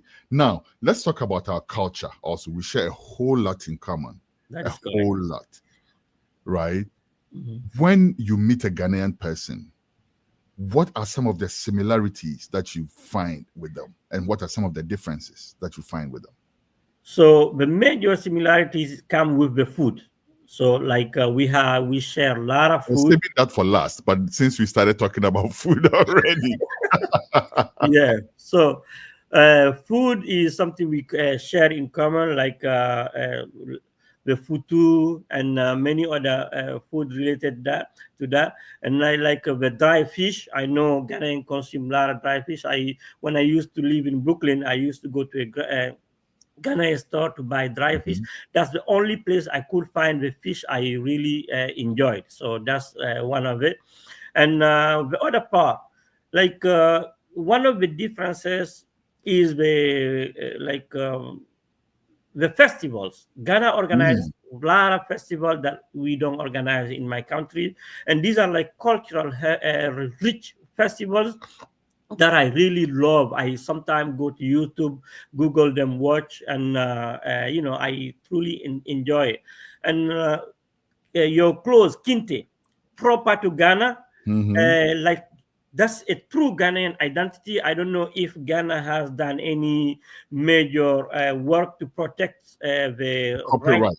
Right. I hear a lot of talk in that regard, but I don't think anything has really been done. So something needs to be done before people start making like a knockoff or fake kintes to protect them.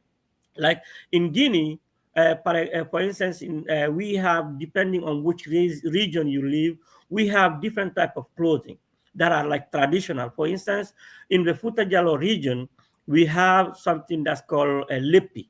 Right now, is that a mud cloth?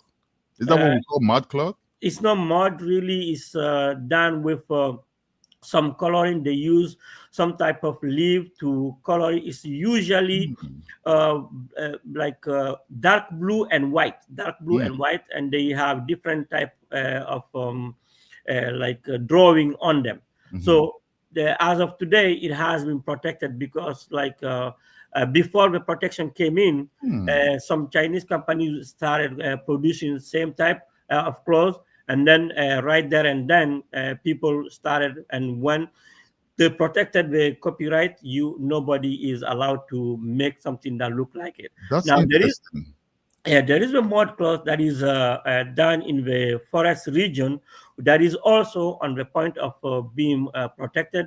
It is only done right now in that part of Guinea, and everybody love it. We all wear it. Doesn't matter which region you are from in Guinea.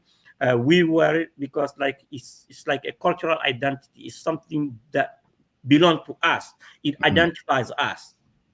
I see. Wow.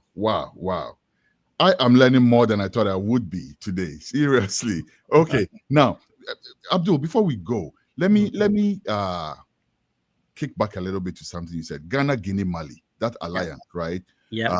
Do you think that the people of these countries have not done enough to sustain that noble idea, even though we don't share geographical borders physically? There was this grand idea of forming a union, which really and truly, the difference between that and the AES, for instance, is that the AES share actual geographical borders, right? Yeah. But do you think we've done enough? Do you think it's something we should possibly revisit as, for our politicians to look back at? The Ghana-Guinea-Mali alliance? Or maybe the Ghana-Guinea AES, since Mali is part of the AES now. I think we dropped the ball on the Guinea-Ghana-Mali alliance. We dropped the ball since independence. This was an ideal that was created to fight colonization, and it wasn't just like the physical colonization, it was also the colonization of ideas. Like right now, colonization has moved from a country coming to annex others and enslave them to enslaving their ideas, like making sure they think the way they want them to think, making sure they basically eat what they want them to eat, and sleep where they want them to sleep, get treated where they want them to be treated. Now, the initial idea between the Guinea, Mali, and Ghana was really to have these cultural, cultural values that we share, and try to basically expand it to the rest of the West Africa. If you look at these three countries, all the major ethnical group in West Africa, except maybe Mauritania, every other ethnical group is part of these three countries, every single one. So by coming together and put those cultural values together, share them, make sure everybody else basically work with the same ideal, this will have created a strong bond between West Africans, and a lot of things that are happening today would have been prevented. We could have been basically autonomous when it comes to food. We could have been creating our own cars right now. We could have been basically manufacturing anything that we want together by sharing intellectuals, by sharing copyright, common defense ideas, systems and all of that. And all that, bringing all that together and be as one. Look at today, the European Union. Look at it today. It's different countries, but you can travel from one country, like from east to west, from north to south, without being stopped because of that basically common bond they have. Why can we do that? And this was the idea that was created during the fight for independence by the then leaders. However, few things happened. The first people I blame who dropped that ball are the leaders who created the ideal themselves, because they didn't fight enough to make people understand what it is about. And then instead of basically protecting the people, they went ahead and oppressed. Many of them oppressed the people they were ruling, which instead of people admiring or loving them, loving their idea, people ended up hating them. This is where the problem started. I see. Wow. Interesting. Abdul, thank you so very much. Thank you very much. But before we go, yes, And I will advise you to answer this very carefully because your safety depends on it. Be warned. Okay. Ghana versus Nigerian jollof. Which one is it? Have you had both? First, Radio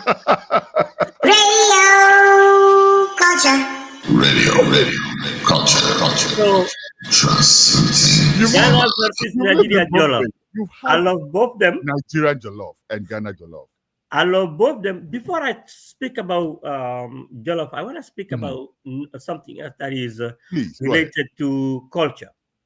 Ghanaian movies. I don't know if you know this, but Nigeria is outshining Ghana when it comes to motion pictures. Fact. Even movies that made by Ghana right now are attributed to Nigeria. So something needs to be done by Ghanaians about that. You need to start promoting more the movies. I watch Ghanaian movies and I know they are good movies, something that is really educational, that really help people learn about the values of Ghana. But 90% out of the time, you can be watching a Ghanaian movie and associated to Nigeria and thinking like it is a Nigerian movie. So the branding, Ghana need to do something about branding those movies to make sure it is recognized worldwide by people who are watching them. Movies. Now, coming back to the jollof rice, they're all good. I love all of them. I don't want to say I prefer this one of that, but I want to say this. All of them stole it from Senegal. Okay? Basically, though, that's what makes it funny, isn't it? So that's what it is. And you are closer to Senegal. Do you make better jollof rice than both Ghana and Nigeria? I think it depends on the taste. Like me, I don't like oil. Okay. I prefer the Ghanaian and Nigerian jollof rice because it has less fat than the Senegalese. Okay. Because of the oil. But when it comes to taste, it really the Senegalese jollof rice tastes far better. What's the national dish of Guinea? Very difficult to answer because like Guinea has 4 different regions. And all those 4 different regions have different culture, different values, different dishes. I see. So when it comes to Fouta Djallon, I'll say the main dish is luckily you call that maybe couscous, and we serve it. It's like corn, served with usually milk, or like some people have it with a stew, like chicken stew or beef stew, things like that.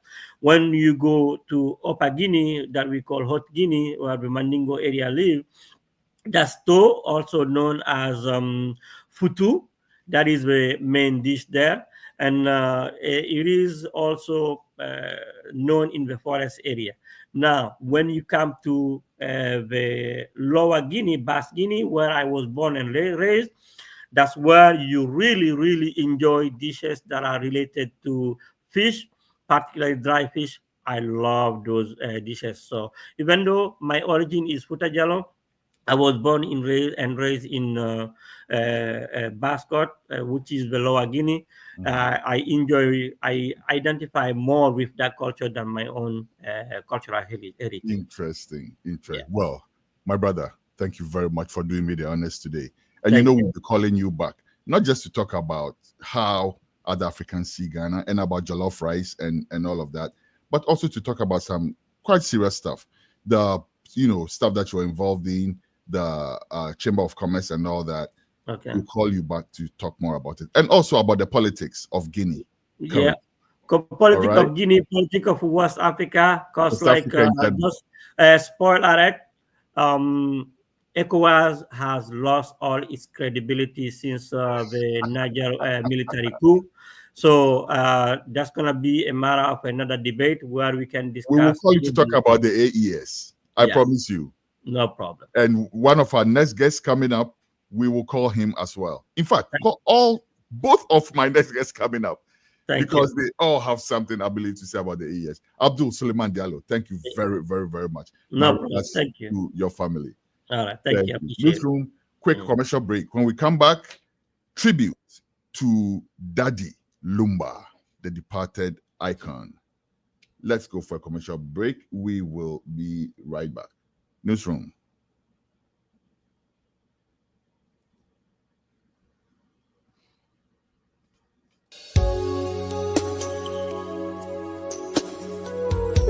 Welcome to Tucson Hotel, your ultimate home away from home. Located in the serene town of Ejisu Ichakrum, just off the Jabin Road, we offer you a haven of comfort and luxury. Step into our fully air-conditioned 40 bedrooms, where modern elegance meets convenience. Whether you choose our normal, standard, deluxe standard, or executive rooms, each one is equipped with Wi-Fi and DSTV, ensuring that you stay connected and entertained throughout your stay. Indulge your taste buds at our exquisite bar and restaurant, where our skilled chefs prepare a wide range of culinary delight to satisfy every palate. From local delicacies to international favorites, we have something for everyone. Planning a business meeting or a special event? Look no further than our state-of-the-art conference hall. With a capacity to accommodate 80 to 100 people, it is the perfect venue for your corporate gatherings or social celebrations. But that's not all. We proudly boast the largest recreational center in the Ejisu municipality. With a capacity to accommodate up to 2,000 people, it is the ideal location for concerts, weddings, and other grand events. It comes with 4 fully air-conditioned bedrooms and a kitchen as one package. Our luxury cars are also available for rent.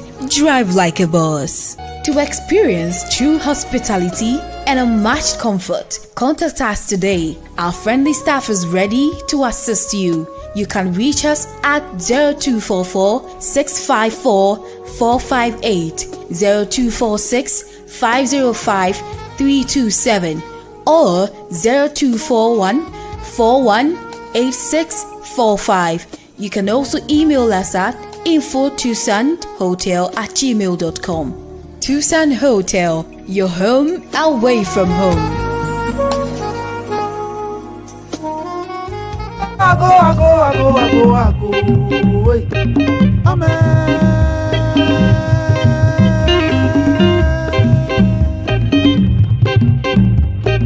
I go, wait. Amen.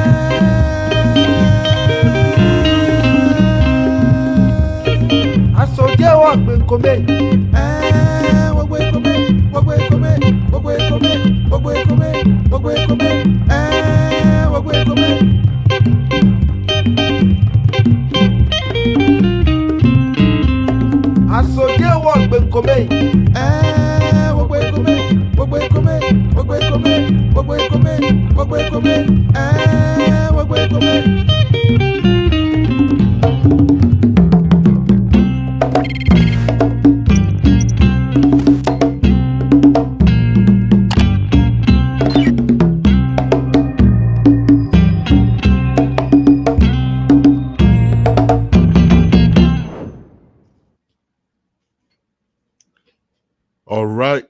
All right. Thank you very much for staying. We are right back, and it's time for arts and culture. As we told you, Showbiz today has been rechristened Arts and Culture, and it's time for my good friend Apia Synergy Bismarck to shine.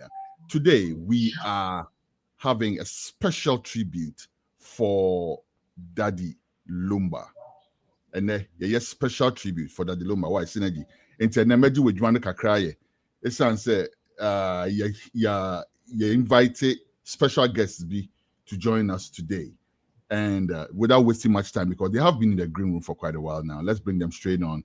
We have the indefatigable, unmistakable Ochiame Kwame, one and only. Yeah, Sanso War Bosco, Ahuma Bosco. Where a lot of work in music. Now, these gentlemen need no explanation at all. I mean, no introduction at all. It is started tribute straight away. Before we start, Synergy, I'll have you do your intro because I believe you have prepared one. But let us all watch this short video. When we come back, you didn't come on the to us. Oyaria de Breveno. I'm saying, Mama Champion. Okay. For some reason, you just start and let's do it one more time. And then Yankupo, I am madam. I'm a 60 years. Yes, me kasha radia ni monyam. But for so, me 60 years ruby. Or from your chanko and beko. Mumma yam fa odo. A better club na kojo fosu na me wuko. Na mumma yam fa odo. Yeah, crackamo, yeah, crackamo, yeah, crackamo. We love you. Me crackamo, Madam Wasi. Okay. Young friend, we saw that me record kind of cry dada for a start. To be honest with you, manya bibi abeshe me. It's synergy. It's your show. Take it away. All right. You said you are working on. Ras, me jidi yeso se meka. Me chon kapa. Yeah, said you want kasa working on. Arahosem, yende pa kesi pa na ato Ghana. Say Lucy a legendary. That Lumba. We are all hoping share in Anka.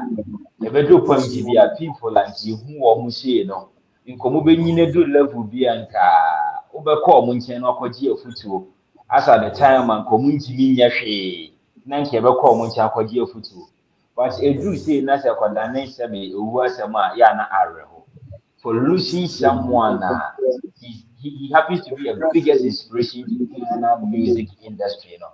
It's not a small thing. So we have Ochiame Kwame. Straight ahead, let me go to Ochiame Kwame. That means Ochiame. Nana. Senior, Abombo. Akopado Mboko. Now where?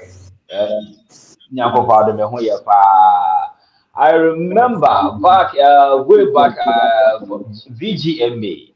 Let me take you back, VGMA. You with Ochiame Kofi winning your first time. Right from the establishment of VGMA. After that, and we got somebody like Daddy Lumba. How was the whole feeling like? Time and now when said that Daddy Lumba was also a big man, but you were competing with him in the industry. And now when is it? Oh, say like sometimes I remember that we were both nominated for Artist of the Year. And Daddy Lumba winning it. Now, you're nominated for Artist of the Year. Not just when you have 12 nominations, and now BB. Now we are strong contender. We are nominated for Artist of the Year, no one winning. But I remember clearly that when we lost to Daddy Lumba, we were proud. We were proud. Say, we have lost to Daddy Lumba. In fact, there are two people that have lost to. Awards Kings, may I proud say I've lost. I think maybe 2014. I also lost to OJ, Obi Nyawaye guy, no. When for songwriter of the year, Ewo Mogo, and so I was proud. But to take it back to Daddy Lumba, no, I was particularly proud that I had lost to a more experienced, a more talented, a more established artist that I looked up to all my life. And then, fortunately, after the awards, we got the opportunity to tour the US with him. And we were on a tour bus driving from New York to Texas to DC. It was a beautiful experience. And I think toured the last day for 2 months, so it's saying. And throughout all that 2 months, no, we were hanging out with Daddy Lumba, and it was a great experience. Okay. Now, Senior Bosco. Okay. Bosco, you've shared a video you born in. Did he have a premonition that he was going to leave? Because Osha, yes, we get it on the home for no kakrani idea, but I don't think say no onim say such a time. But Utie Asamoah Kanye during the show now, which I think was his last performance, did he perhaps have some type of premonitions or Babekwana? What do you think that it be? Okay, good evening. Shia, Rap Doctor, Mini Asene. Woman say, would do pempen so be or brabo moa. I will feel say, why a beer? to make us say, baby, I'm not doing. Then you frame me and nekra me no me. And I believe it was that sense of accomplishment. And until now, can't because just a few moments before Yaba will show no so. Now many Jamati, Madame Fubaku, Rising Phoenix, Akuma Village, yeah, Casa. And on all Casa, or from the age of 13, he's been an avid fan of Daddy Lumba. And I can't be say for some time I do period every year Lumba releases two albums, and then these albums are smash hit songs. Without a shred of doubt, we share tributor and Nsema Mahama, President Mahama Khan, and for Lumba. Well, Lumba, yes, Lumba campaigning my MPP, but we share senior President Mahama. I know ye bampo ni NDC mpanyimfo no akasa fa no no. And Charles said, yes, indeed, Lumba was a very accomplished artist. Rap Dr. Kraka said, for him to lose an award to him, he felt honored to be the loser. On that stage, Lumba so kase wonim se nyame frame your chinakra me no me ho a Bijidi said that was the basis for his statement, a certain sense of accomplishment and fulfillment. Yeah. I hear you, but he said more than nyame frame crowd. And let me go there a little bit before Synergy comes back in. Kwame, he said a little more than that. He said, say, apart from so kase nyame frame amekono or side can say like, let me play that again because he actually said, let me play that video again. Newsroom, Obenya video namamia. Please play it back. Go back a little bit, go back a tad and play it back for me, please.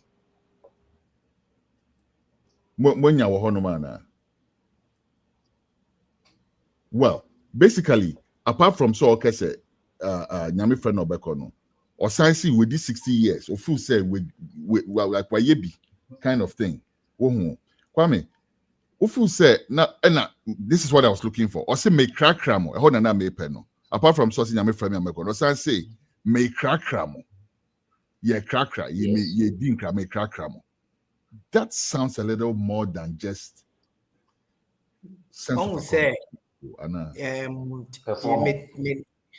na metane Daddy Lumba bonkomo papa in fact 3 days ago my friend na wamfa but he always calls back, so I was thinking Argentina brapanyampa wamfa say he was about to introduce a song na song na obe introduce no song no theme eno no enyom ni mu asem na okanenti se perform he usually tries his best to let people understand what he's saying, because in fact at the core of the Lumba talent is the depth of the language and the depth of his poetry. A lot of non-Akan speakers don't get how deep what he's saying is. So when he gets the opportunity, he tries his best. So the song that he was introducing was connected to Makramo. And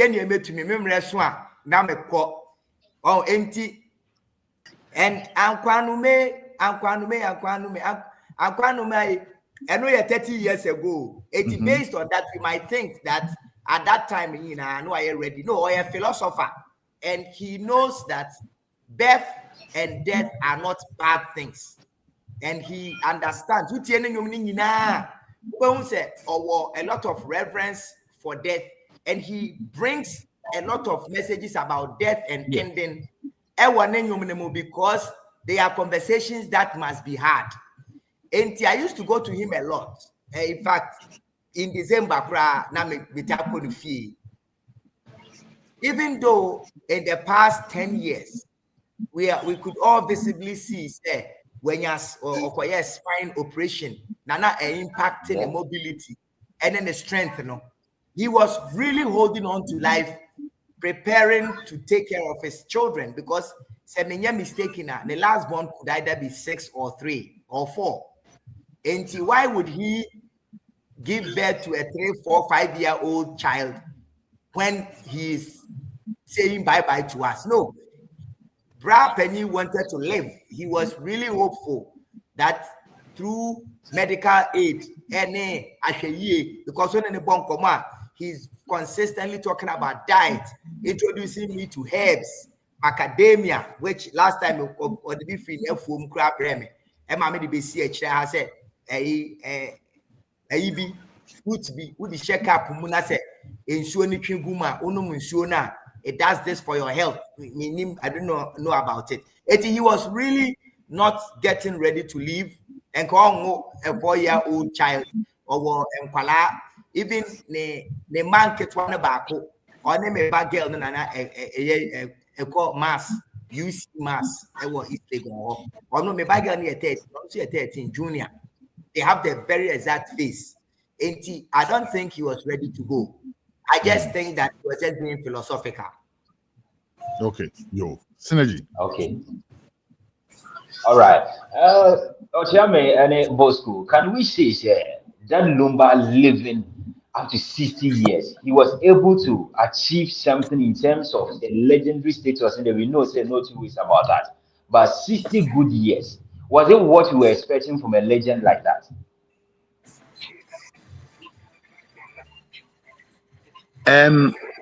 Semeka, your friend is saying Jesus Christ, when he's 60, but the impact is there for all to see.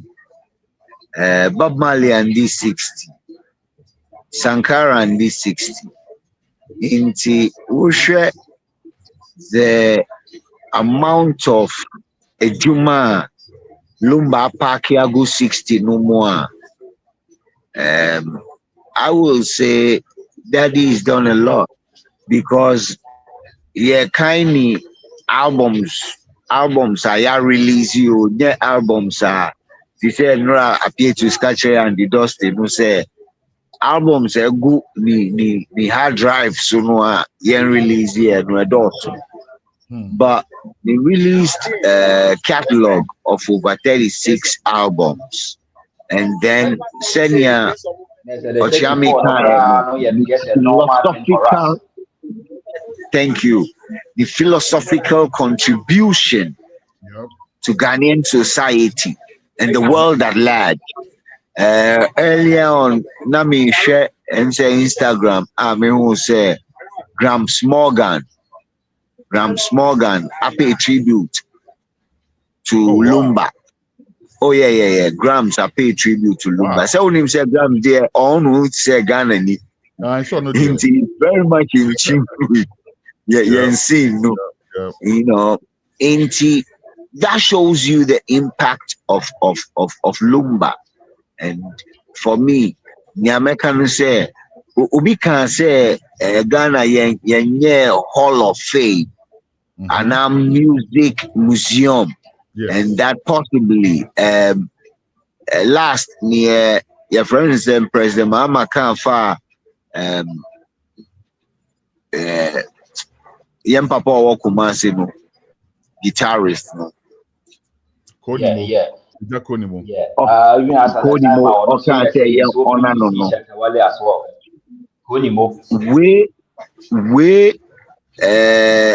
Daddy Lumba Nsemiabai should be like the trigger to cause the state to look at institutionalizing the celebration of our legends.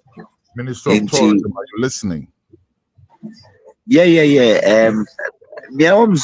Earlier today, Nunamini President Bessie Simons now or Cape Coast, I can say from Ochina, Musica will have to do the necessary engagements with the family, and then we can proceed to bring in the state and then possibly see what recognition we can give to our hero. Yo, Kwame, Mami Bissau, quickly. Speaking of his contributions, Daddy Lumba, I saw him come up. I heard his first album, right? I heard his first song and everything. I saw how he exploded on the scene. Me personally, to be very honest with you, I did not even understand a lot of what he was saying. But the tenacity with which people latched onto his music, so somebody like you, Kwame, you are an accomplished, songwriter, artist of any kind anybody can imagine. But you pay that kind of regard to Daddy Lumba, right? What is it that you saw over there? Where do you think you got that knack for poetry from? So, my respect for Daddy Lumba can be found in the feature I did on his Obia Tomesobo album. When I say a Hambia Tomeswama, or Chiame Kwame and Ne Daddy Lumba, a Hein and I Tomeso. That's why I'm able to stand next to him on a song. Now, that is how I revere his creativity and his person. Now, see, Daddy Lumba and I come from the same place. We all come from sort of the same village. So his village is like a kilometer away from mine. One of my young uncles went to school with him. They say that Daddy Lumba was always first in class. And they used to say Nitini and Sonkwa. He was very, very, very sharp. Like Daddy Lumba came first in everything he did. Academically, in business wise, his older children, every time you're in some of them are doctors, chartered accountants, lawyers. Daddy Lumba doesn't come second in anything he does. Even in business, I don't think I have his permission to tell you the number of houses he has in Ghana alone. But I can tell you that more than 12 houses are scattered around Accra. Our cars is one team. Wow. Yes. Asana, he is into farming, he's into real estate, he's into the music, so earlier this morning I was talking to Zap, and then we're working with him just a few months ago, and Zap was saying, that Lumba is an intelligent man, that's all he kept saying. And I think that his ability to sustain a career for over 30 years as number one, it comes from the fact that he's an intelligent man. It's not by accident. No, not at all. And then let us look at the quality of the songwriting. Bruno Mars, Silky Soul, the last 2 years, they did a song that won a Grammy. Keep the door open. I'ma keep the door open. You know the song? You know the song?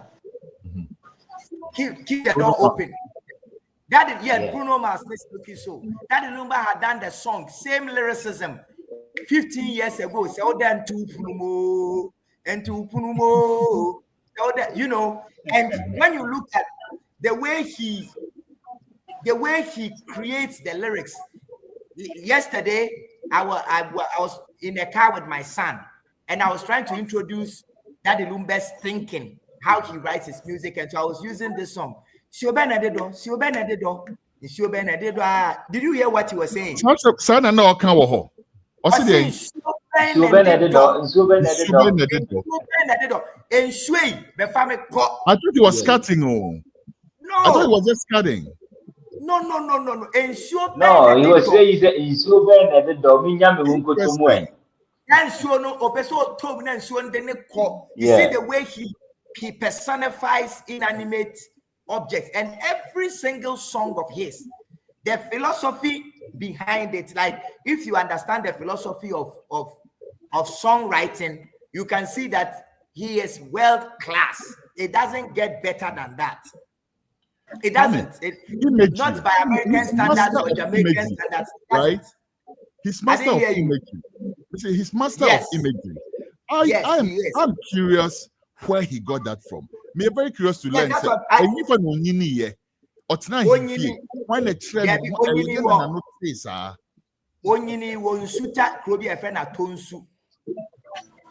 Now, yes, that is my hometown. That is where I come from. It's really not to the same hometown. Sir, good. 80 minutes me freebie ma. 80. I am just like 30 minutes walk from your town, or maybe 20 minutes. 80. Oh, okay. Exactly. Freebie ma. 80. Baby, I will need you. There's a lot of tradition.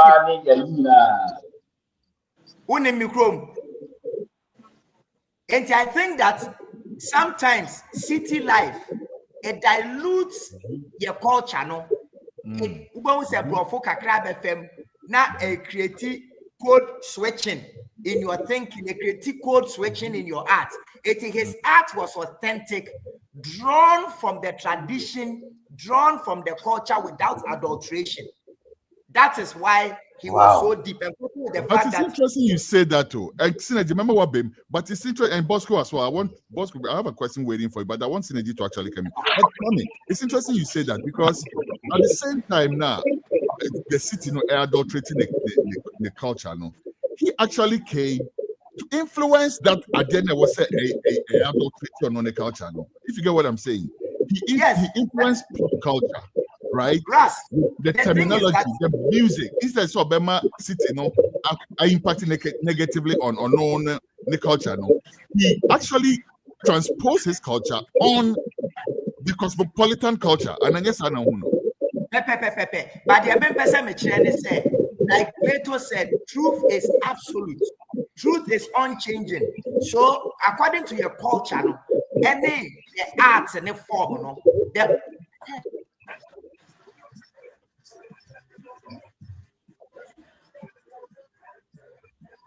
Hello?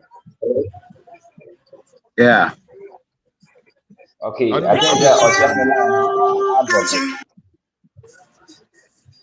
We'll freeze that, then coming, Synergy, with your next question. Then when okay.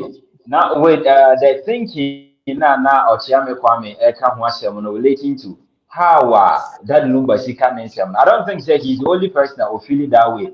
I remember a month ago we had an interview with like Mesa.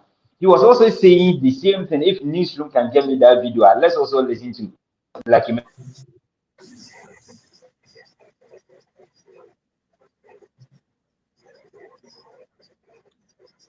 Newsroom, you may have to pull the video back and play it again. For some reason, we're having that issue today. Video pulling it back and so do that if that's what's happening there.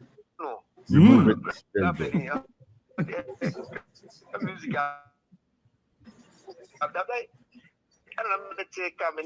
The backup singer, and I'm a friend saying, no more mechanical. Naluma, let me check the mechanic and say, hey, Papa, we make a backup singer and say, Papa, we're a champion or a musician, and here we are. All the football and Lumba, a mess. Wow. It's Ghana, how all time you're Lumba. Oh, let me say, me drink can do my pet, no musicians cacao. Okay. Or we are champion, mommy. Wow. But Lumba, dear, bet me I say, yeah, for no scene check. Mate. So me we are, would the Luma come on? Because only you know to chance. Oh, yeah, champion. Mate. Said autonomous, let's some more. Let me sing and play some say, back up singing some say, ain't a Lumba ne Amati the one and someone in Lumba. Me am Sano.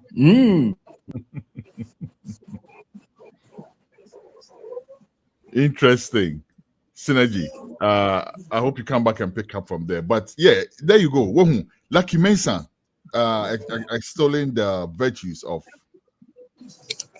the legendary Daddy Lumba. Bosco, let me ask you also. Musiga, right? Working with Musiga, you may have encountered him quite a fair bit, right?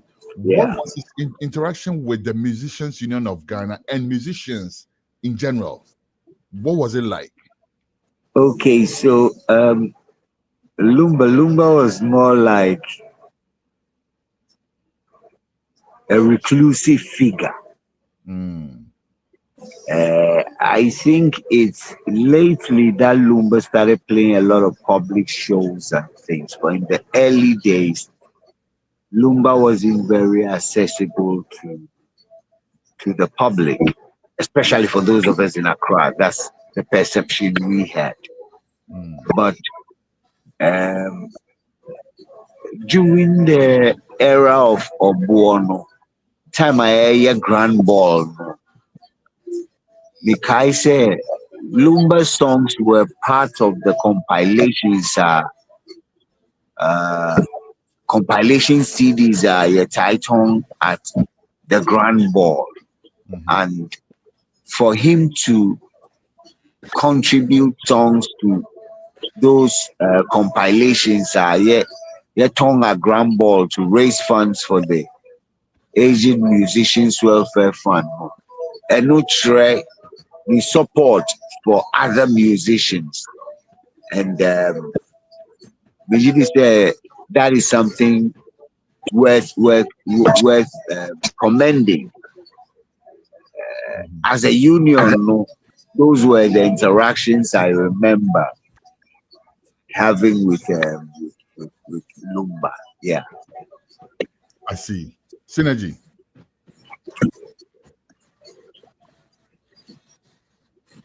Synergy, what's your main car?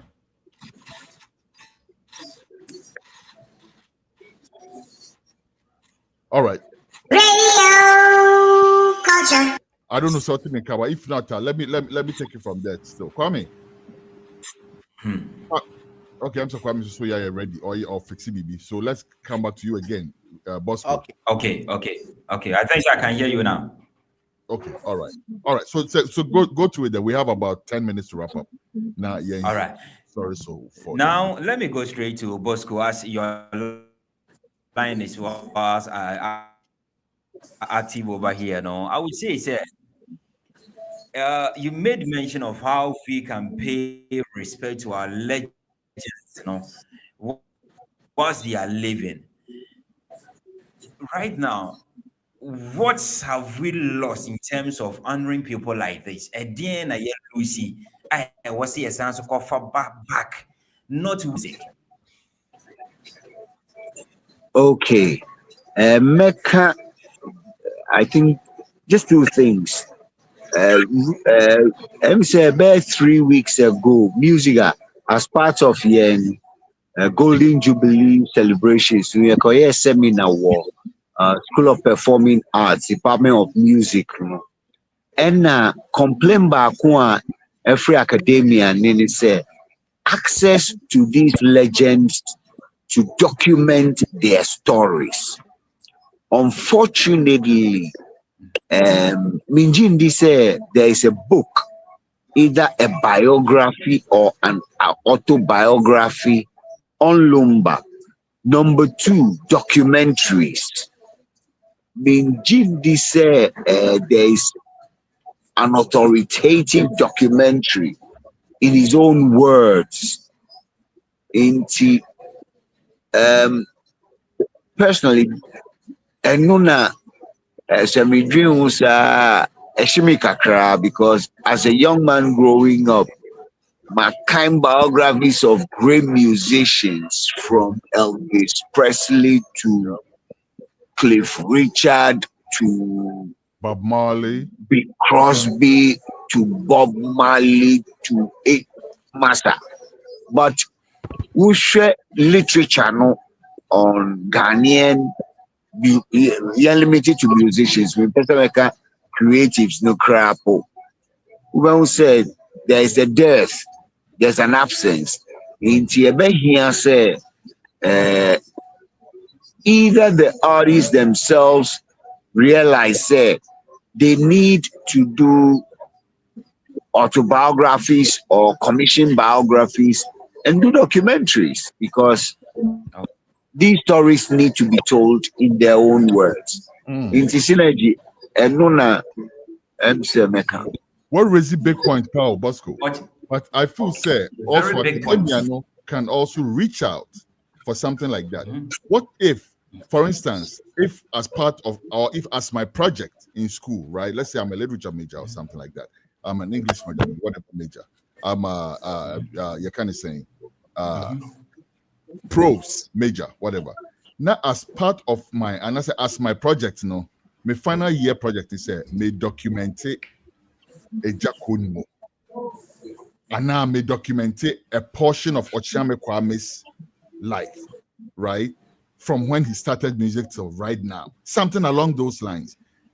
What would I make you know? So that apart from the artists themselves commissioning it, no, maybe academia, instead of complaining, can also look from the other, almost like the lens from the other way. Winning BB. The other day, Dr. Joshua Amoah, Department of Music, on my list, say, or your project be into your personal interview artist. You will be pleasantly surprised, nearly half of them avoided it.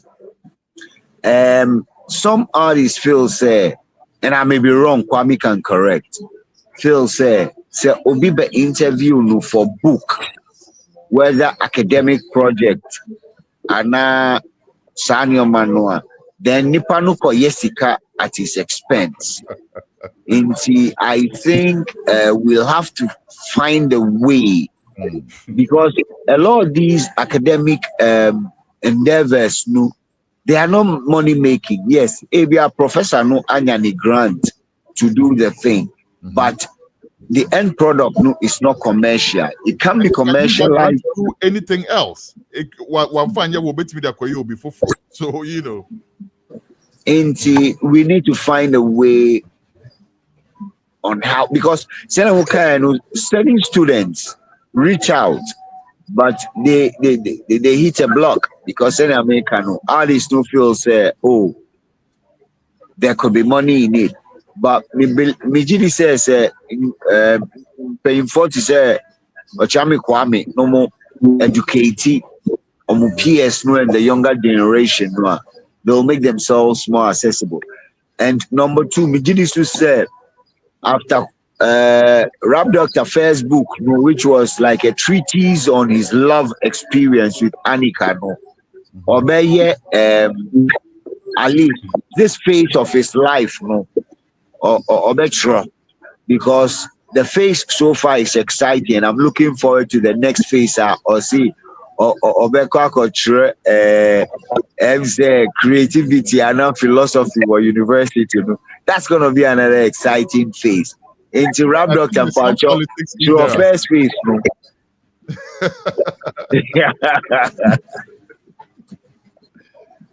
All right. Okay, Synergy.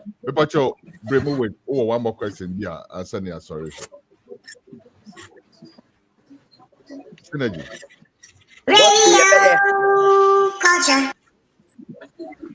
Before Synergy comes in, Kwame again. Once I wonder, you are wearing two hats here. What your subsection? What you're kind of saying? What your confluence? You are an artist and you're also an academic, right? And I think it behoves on you heavily. Say,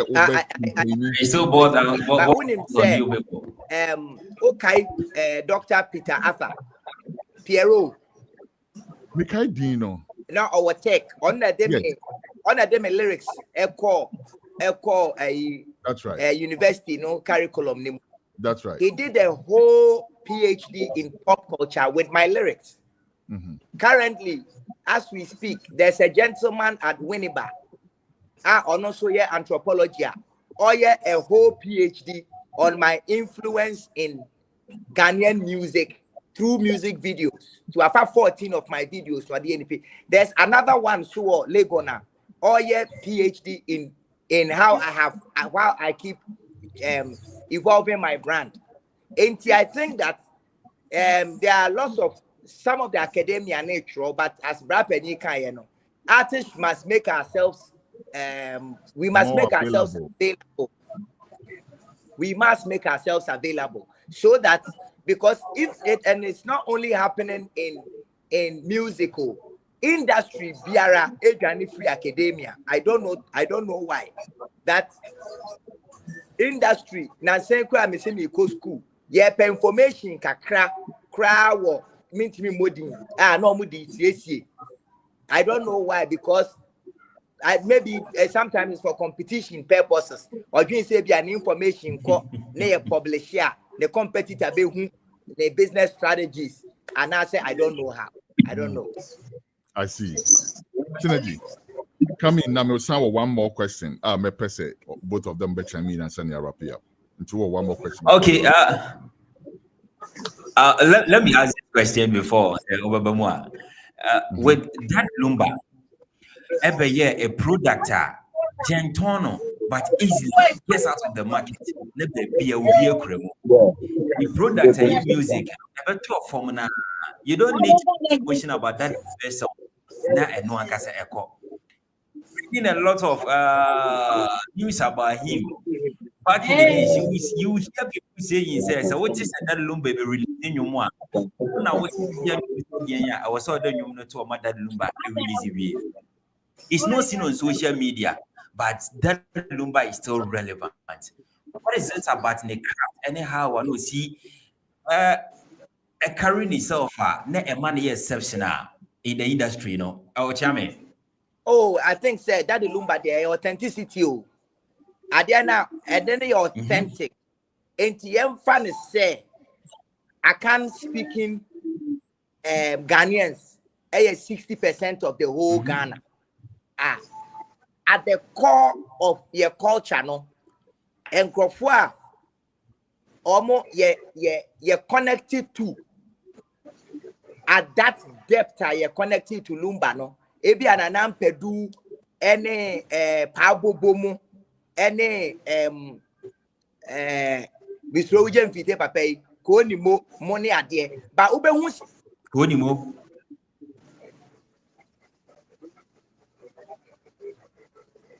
Hello. Radio culture. Okay, I'm so Kwame. I come and I hope so. Back I will put him right back. But I don't know. Sebosco be fast our question now, but I have one final question before we go. So okay, up to you still. So open Sebosco. This our question. Yeah, Bosco. Yeah. Let me ask you a question. We know there when it comes to academic things like this, you have much insight about it, history, about legends like that. You know, it is quite impressive. Now, in the people that are in the industry, they can accept to say, "Hey, top." In your own way, how would you describe that lumber for the young folks? You know,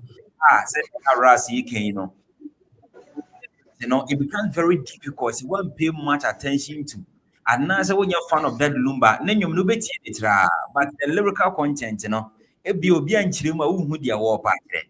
how would you define that lumber in this industry? You know? Okay,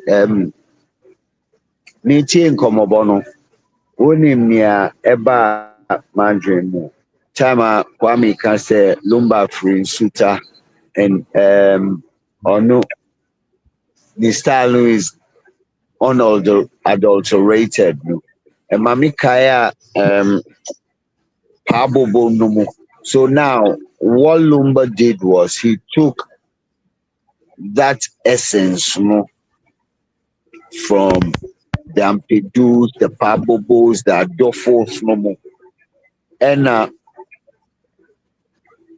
or contemporarizing. The name say, if I have the license to use that word, of that pure essence of high life, and on the two contemporary rhythms. So basically, what he was doing is he was waxing philosophical. Now, Woutier philosophical singers, usually somebody has to point you in a certain direction to appreciate your canon. And now you will take it literally. But you will still get a meaning. In the Lumba, I think what will happen in the near future, and say, Lumba's music will be redefined. Among for Bebre, feel say Lumba dear or Sebio Adramahini. But Lumba was no, and I'm serious because Lumba had some serious lyrics to the extent say Mr. Binwaha or something was banned by Tomiana Forcing from Choice FM. But the philosophical side, no. And no na say a man for bebre in and I don't know immediately said the passing no be unraveling. Yeah, thank you. I see. And the thing is, Lumba has a way of playing with our mind.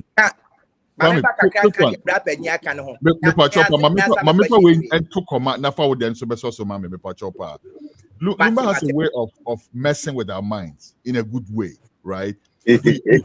Obe can't say be no will jive to interpret it. You know what I'm saying?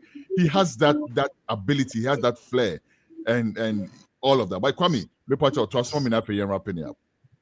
Now me can say, or you benya 1 million examples of the daddy ake. It will bet me I say menya madi de ama me be suamente ama.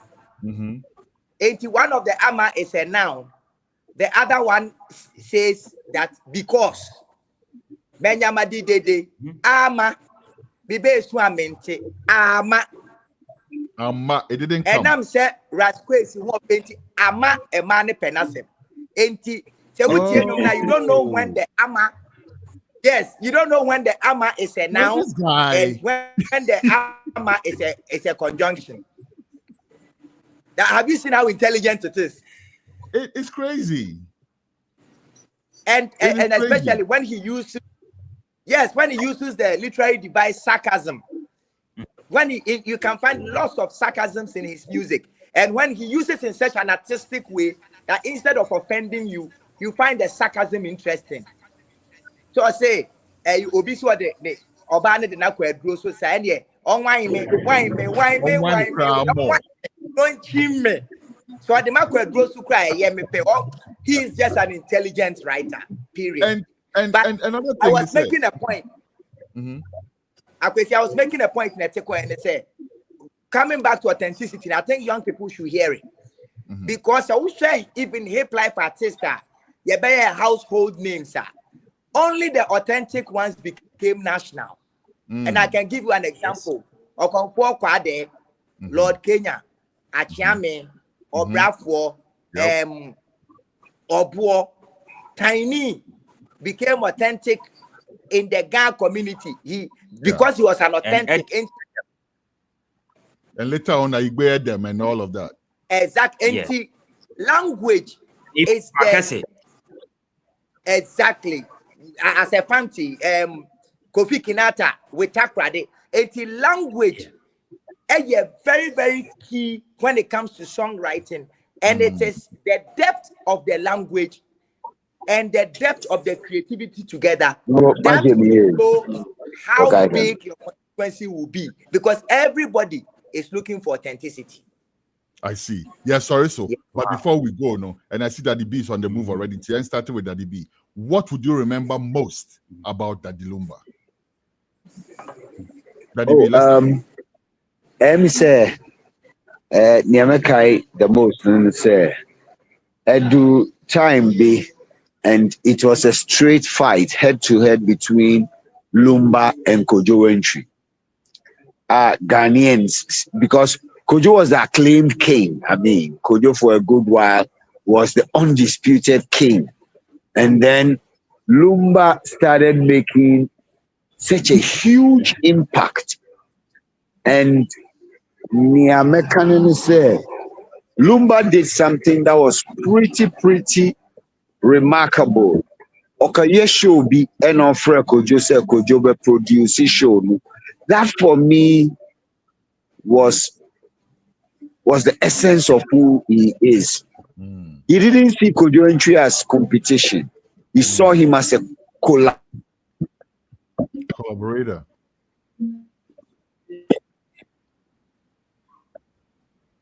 Oh, I'm sorry, Daddy B, freezy, but anyhow, Kwame, what do you remember most about Daddy Lumba? I remember saying, now I needed a channel to reintroduce myself to Ghanaians. Now that the man told me. or frame Sebra. Me koye or say mento or born album in our chamber or say the end now pesa auto or say mento to room and I'm saying that me pacho to room the mammy be for me. And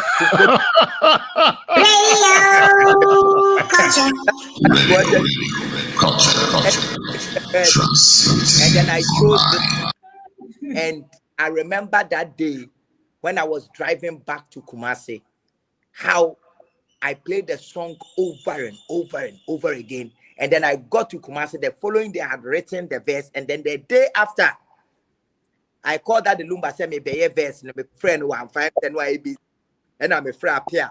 And I'm a cut 2 verse. 2 days later, I'm one that the frame no tiantium. Hey, Bema, and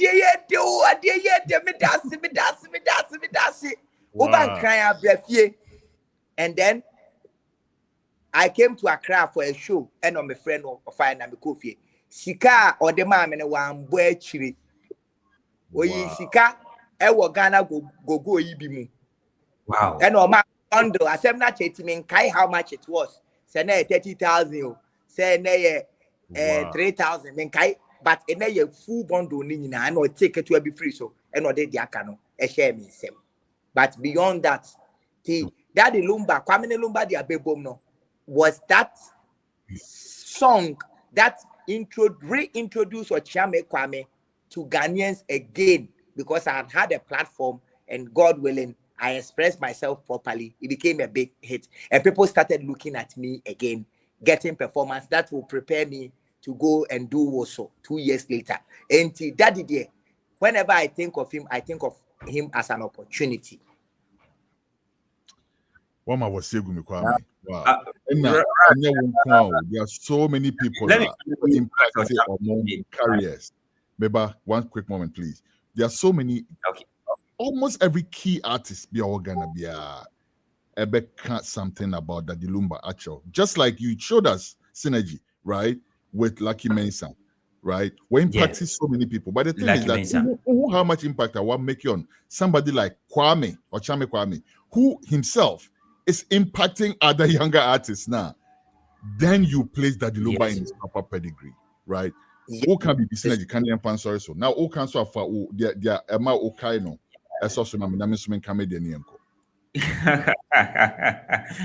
Very well. The Ochame Kwame Ekano. I remember listening to Ponza, and he was also listening as to how that Lumba put on, and the person we see today as Oforam Ponza was through that Lumba. And you really use the voice. Stars, the legends we see them today, you know. Nah, majority of them are that Lumba and Sano. Now, Ochame Kwame, you are a legend. Who are legends in our industry, of which whether rain or shine, still be ye probia na beka Ghana nyum ho asema ye intimi take you out of it. You have your own son now. You said say na wo kan anyum bi ho asema kire no. To you as a legend, whilst you are still living, what do you think need to be done for our legends? Precisely you and the other legends, their name and their image will be well respected, not only for the music, but the crafts overall. I think that the lowest hanging fruit to respect and pay tribute to living legends, National Theatre. I think, say, National Theatre for you, there be a boat, wooden boat, bisino, yenfa glass, and maybe a 2 master bedroom size. Now yenfa artists, pictures, mast keke, yempe obi oye sculpture, no nye jako ni mo mast, ampedu mast, Daddy Lumba mast, kwadentwi mast, NCC ho nyina, na yentwe omo ho asem ye wo no sa time we. Na nkwala baby akɔhwɛ at when you see dan for kra yenkoye wo National Theatre na yenye bibi a hall of fame aye induct artist ni kom tie induct wa ne aye wo so de aka ho eti ebetimi by ye beye ejeku pa bobo Bob Co ne ho ahwa mo omo na be pim ebi ama demo level na afi ye mo ayeti ase ne ye mpre ho se ye ubetimi adru ba bi a ye de wo mass ebe kwa Kusi National Theatre ne atro ho asem se wawu se wote ase. I think that is the lowest hanging fruit, and then we make a big deal out of it and charge a lot of money to tourists for them to come and see our heroes. I think that is the first place. That's the first place. The second thing, so they say, so your artists say, Kwadyanchi, and I say, Pat Thomas, and I say, Sa Kodie, book back. There are lots of and there are lots of English, any can, any gun, I do Legon, ne taker, Omunya Jumanye, Frebako, na recite life story, na Omufanya autobiography. Now, let the right conform school writing. Young emperor mu meka ye group ne ho. No mo any entro. Said ye be ya ye kwa enome we ye tirim no yem fanko e ma chirima enane chirima enye basa, because experiences there they can only be shared, they are not to be kept. Interesting. Wow. Okay, yo, answer your back on the moment some experience with Daddy Lumba. I met him just once. Yeah. Once personally. And I actually put it on my Facebook page. I think it should still be there. But it was such an experience. It was during the I read that was yesterday. Ghana, yes, exactly. Ghana at 50 celebrations, no. And Mr. Doctor, President, I didn't the Dr. Abamenumen, they say, what's going on?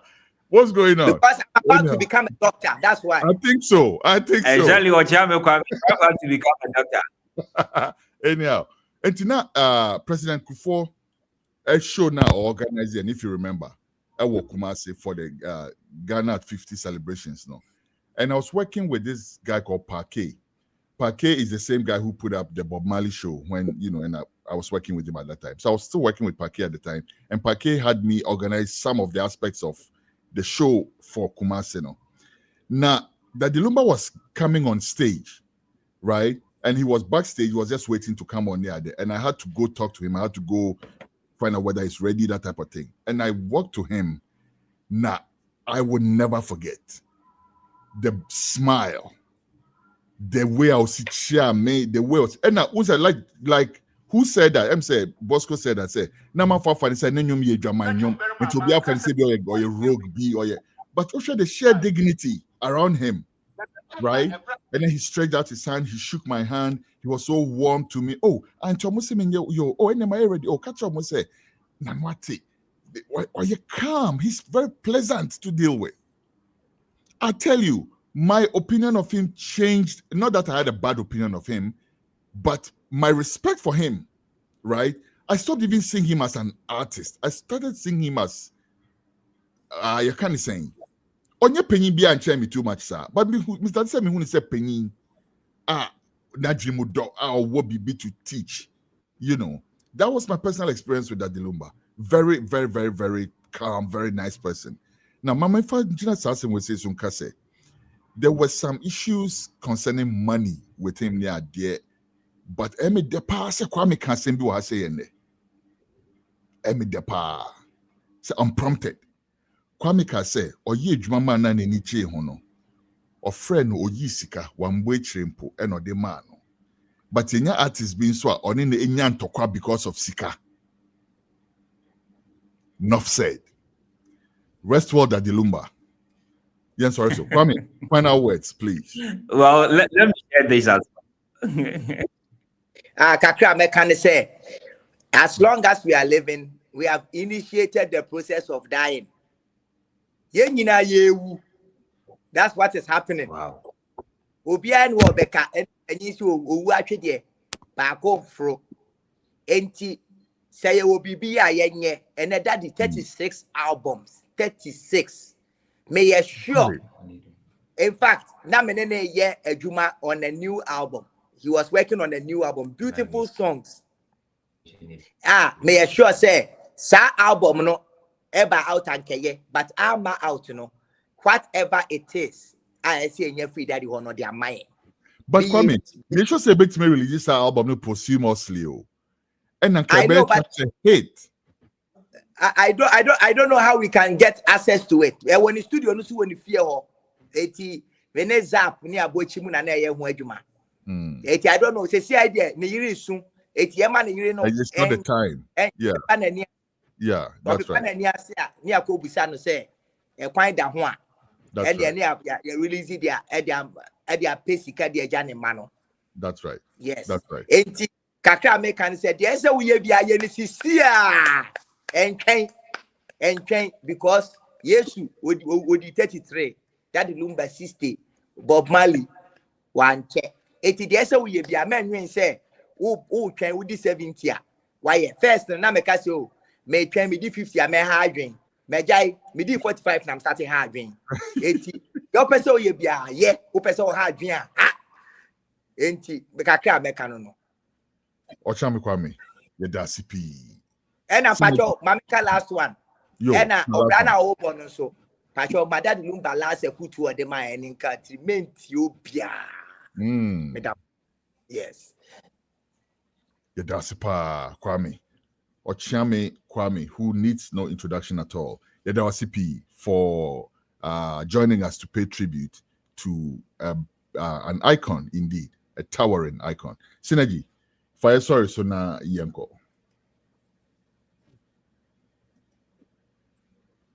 Synergy.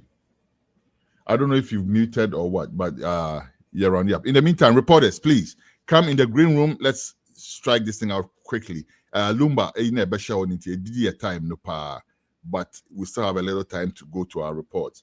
Synergy, if you have nothing else to add, let's just go and get the reports for now. Thank you very much. We will be right back after this short commercial break, and we will be bringing you this week's reports from across Ghana. We will be right back.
Best kept culinary secret.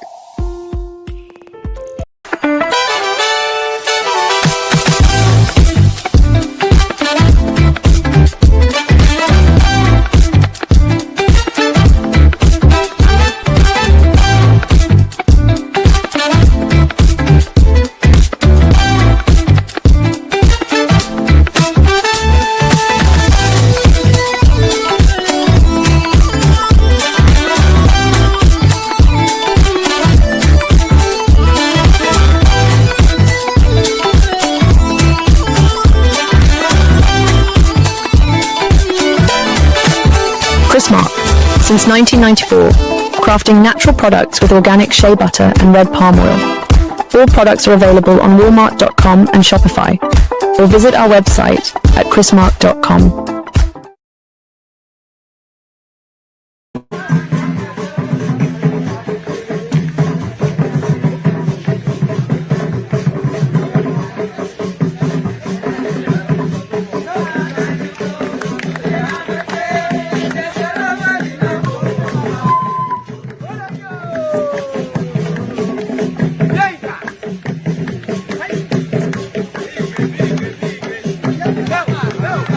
Go!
say we no go blow. Them say we no go far. Them say we no fit do what like the way they do. And I am and I am fair.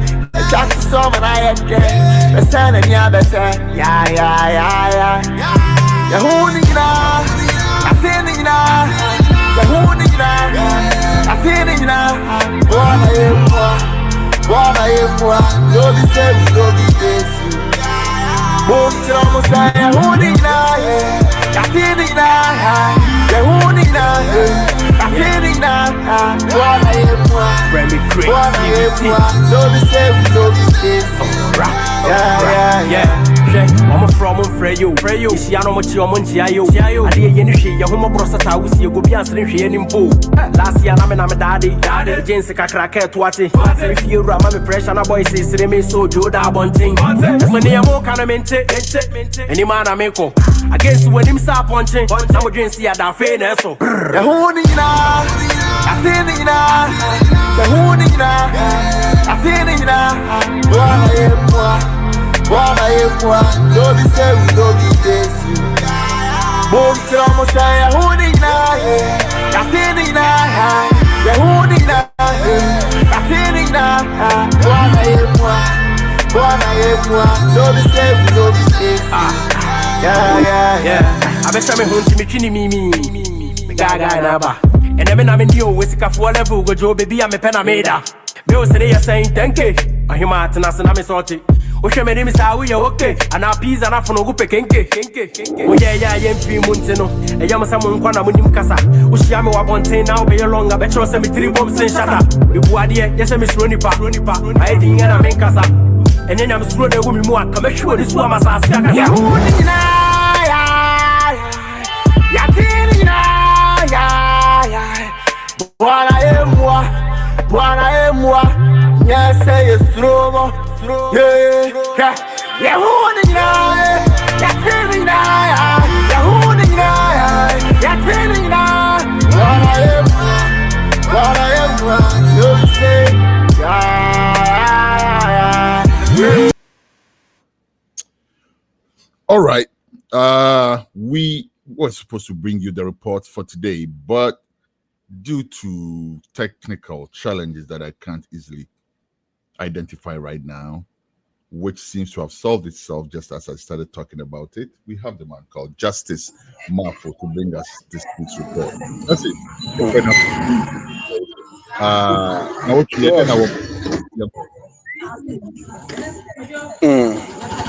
Now actually finally I feel na Yenya MC Asante Mampo, Municipal Chief Executive. Usifu Salifu Ono and preparing nomination no Adruno. Oh boy. Radio culture.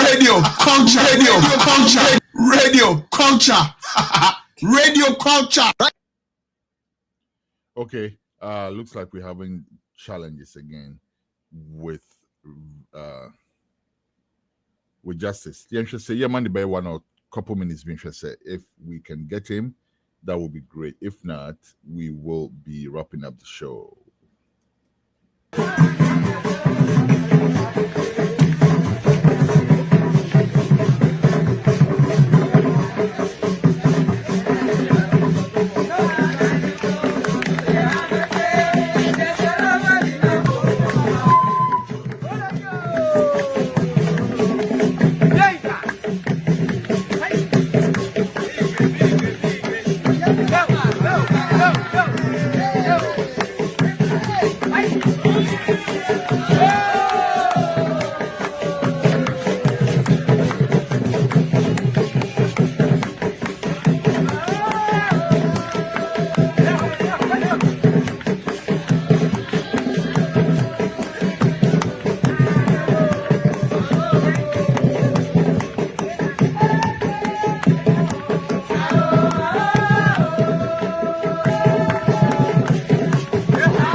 Okay. I'm saying we still having that difficulty with justice. And your best sorry. So we just have 2 minutes to wrap up. Let me just bring on Synergy real quick for a quick comment before we wrap up for today. Synergy.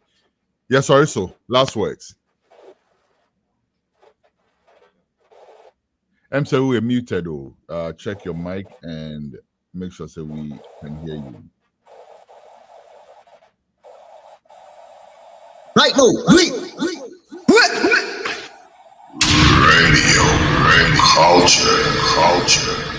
Radio culture. Okay, Synergy. So, hello? Hello? Okay. Sincere apologies, guys. These things happen all the time. And I see said Justice for air tries to be back. I really want us to get that report. He worked so hard to get us that report. I don't want us to just leave after he's worked so hard to get us the report. Justice, sorry. Hello, boss.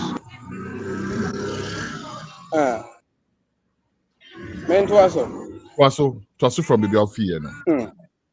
Yeah, network in Nana. I'm say, there was me na Zongo communities or Asante Mampon. NDC, Mabunu be a or yet check a CH or Asante Mampon say, or more MC, regional minister. I nominating on Yado Mopeno Sanse or Yasantini. Na NDC or more Bama NDC pano. You don't miss him for pa. I don't say nomination, I don't move to be nominating the air. I was set a way ubia or yes, a bisrimni. And Untino, or more to so kakra etch sign. Na enona if you ada Ichamuya a regional minister, Dr. Frank Amakone, and regional coordinating council and the Krataba. And Kratan Susufri, His Excellency John Dramani Mahama office in Susaba said. Almost a son on Nemum Nipa or Sepata said, Yadino, MC, Ura, Isifu, Salifu. Na enona if you had the Chamuya, Mujina so, Emma assembly members, or Hanamo Twap, Neswaba, Unya 100%.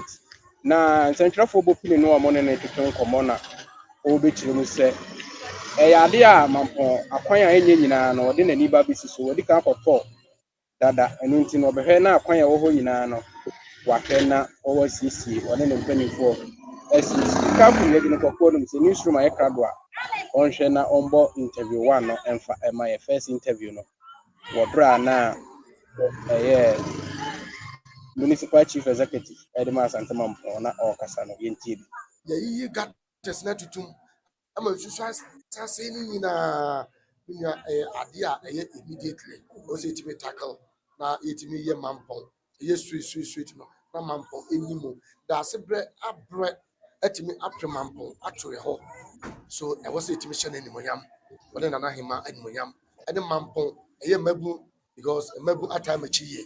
So this is the time to say, Mr. Mitchell, Juma extraordinary.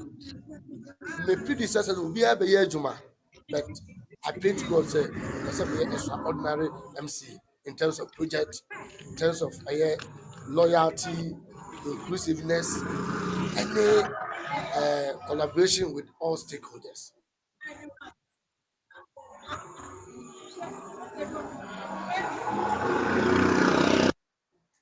On issue of education.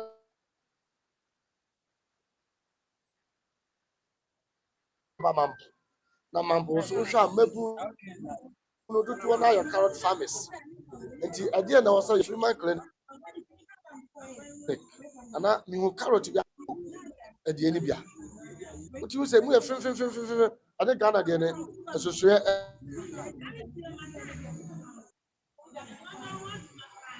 ade ntemu enti ade enti ne yem power yen nkofo ma yen ti ade ye na ha but yana etom ne bi atofo eni ho Kakum Yajino Kwakono, Municipal Chief Executive, Edema Santamampon, and Yakotin Kano. Now you too far near the Niachim, Ewo, in Fitakwa, Amai Beposo. Omo Bosch here, Omone, Kumau, and a Bosch here. Now, yes, Kumau, Unsuta Mahine, Akusi, Akunyobi, Ewu Brim, nsuta brim na ze yenyina ne enim se brim de nka nsuta fo asase na mom yɛsɛ wokɔ abakɔsɛ mu paa manhyia koraa asen yɛse a brim asase no kwamanfoɔ dea na ɛhɔ ɔhene a ɔwɔ hɔ no mu ɛtɔɔyɛ no mefa sɛ owuyɛ no manhyia yɛ sɛ manso twe a ɛda asase no so nti no ɔbɛhwɛ na watwentwɛn so kakra kɔpem so ɔmbɛsiesie nsɛm no nyinaa bɛwie ansa na ɔmapɛ ɔhene foforɔ na asɛm no ɛm sɛ ɛnya mfie bɛyɛ enum na ɛno na ɛyɛ ɔhene a ɔwɔ nsuta man hene ɛnam ne tumi nso ɛna ɔkɔsii odikuro ɛde maa bremfoɔ na ɔhene wahyɛ ase atontɔn brem nsase nyinaa na ɛno na Kwame Traditional Council ɛyɛ ɔmadwen sɛ ne ɔmo de bɛkɔ court na ɔmakɔpɛ interpretation of the law na ɔmahunu sɛ deɛ mmara no ka na ɔmahwɛ history no nso so deɛ abakɔsɛm nso ɛka ɛde afa ho na ɔmokɔɔyɛ no na court sɛ daabi sɛdeɛ ade no asi ayɛ no ɛwɔ sɛ ɔde injunction ɛto so ɛno nti no ɔhene a ɔwɔ hɔ no mo wɔntumi ntɔn hɔ nsase no bio na mmom ongoing project deɛ wosi wo dan wɔ hɔ woyɛ afuo wɔ hɔ nom deɛ a wobɛtumi ayɛ na mmom afei na wɔkɔpɛ hɔ asase sɛ ɔde yɛ afuo deɛ a ɛnyɛ adeɛ a ɔmobɛpene ɛno nti no mampɔn High Court of Justice ɛtena asɛm no so ma naano efiada yɛ a court de injunction ato asase no so Nana Wusu ɛyɛ gyaasɛhene a ɔwɔ Kwame Traditional Council wogyina nsɛntwerɛfoɔ anim de nsɛm sɛ itu dwa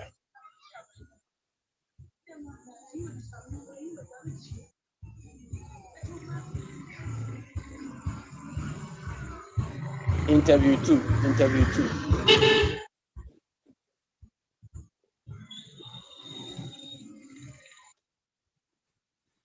Right move, leap. Radio, culture.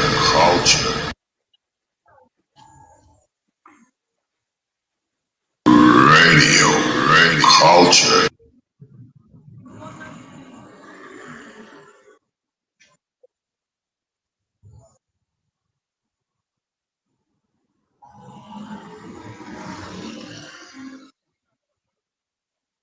Oh,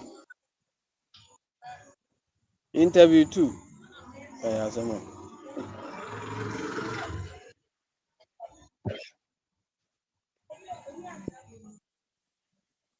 Radio, culture.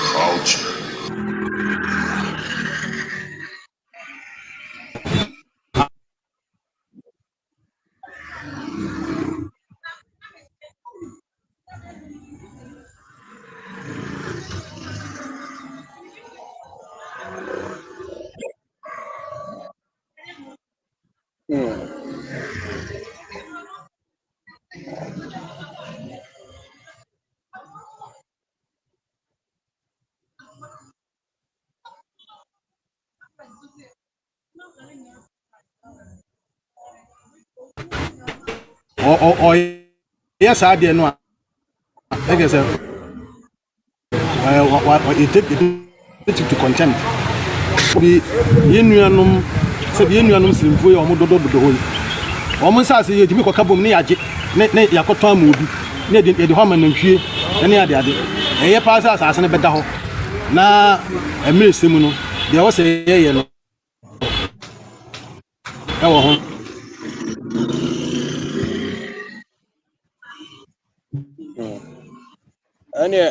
Ɛno akyi no nso so asonabusua pani ɔwɔ Brim ɔno nso so ɛde nsɛm no bi to dwa a ɛdin a wɔfrɛ no ɛyɛ abusua pani Samson Agye ɔno nso so gyina nsɛntwerɛfoɔ anim ɛde nsɛm to dwa sɛ deɛ kɔɔto yɛɛyɛ no deɛ ɛyɛ ade ɔmo ani so yie paa na ɔmo hwɛ sɛ obiara nkosi asase no so sɛ wɔdɔ afuo anaasɛ osi dan bi asi so na ɔno koraa no ɔyɛ asonabusua pani wɔ hɔ no wɔnhwɛ na wɔno ankasa nyɛ n'adwene sɛ ntwa no ho akɔtwitwa nsase no bi atɔn anaasɛ ɔkɔ akɔdɔ ɛno nso so ɔkyerɛ mu sɛ interview 3 na yɛ krado a ne nsuo mu nhwɛ na ɔmmɔ interview 3 no mfama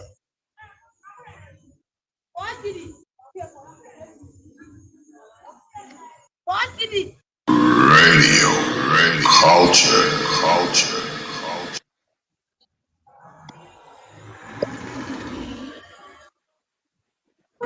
Radio, culture. deɛ nam so ɛde ha yɛ papaapa nti sɛ kɔto abrante injection ama yɛ ɛdɛ fidɛ no bɛnya nyame ase deɛ ne hyɛ ase ano sɛ kɔma hene ne asase nyɛ no bia ayɛ so ne yɛtie fititie bɛtua ne nanom no ɛne kɔma ne asase so ne ɛni yɛnka bi nkyerɛ mu bɛyɛ ne kakra yɛ na ɛtie sɛ ɛsita yɛ sisi sika ɔrɛdi na akonnwa no a wobɛsisi hene no so mfiri nsika akonnwa no berɛ mu akonnwa a ɛfiri berɛ mu aso a wode de fie yɛsunu so mankwa meka sɛ mekɔ ama kusɔ pɛ na medeɛ no wobɛkɔ ahye na gye me tom ɔgye me fae sa ɛnti menim deɛ ntra ɔfita hene kaa sɛ wɔsi hene yɛbaa hɔ no bɛne ne ka yɛ akɔkɔ no ampɛ ɛde patapaa de aposifoɔ yɛgu yɛ so matofoɔ ɛna ɔmo pɛgya akɔraa no sude na ka ho asɛm akɔbi sɛ ɛde ɔtumfoɔ no mu a ɛna kasa a na medeɛ akɔwie yɛkɛra no ɛbɛdeɛ ɛsɛm wɔ ne sɛm wɔ ɔni ano mpɔmpɔn nsase no basabasa obi kora ne fɔ ɔdɔ dada ne nana no asase ɛyɛ dɔ koraa no atɔn paas nyina bɛfiri na mentɔn ɛtɔ so mmienu na pia wɔde ha yɛ hɔ nyagoro no kasa yi no kɔmi ankasa mafuo mu a adeɛ wɔde ne nhwɛ yɛ hɔ nyagoro wokɔka ha ne akontu gu yɛ so ɔyɛ ɔmde nam so obiri mɔde mɔ no sɛbe mehu bi da sɛntema mehu bi da nti yɛserɛ yɛda kɔɔto ase sɛ ne kɔɔto aka sɛ bɛkɔ ho yɛtrɛ yɛ nti yɛbɛgu so sɛ bɛhwɛ ɔbɛtoa so ayɛ deɛ wɔyɛ no na kɔɔtona so ate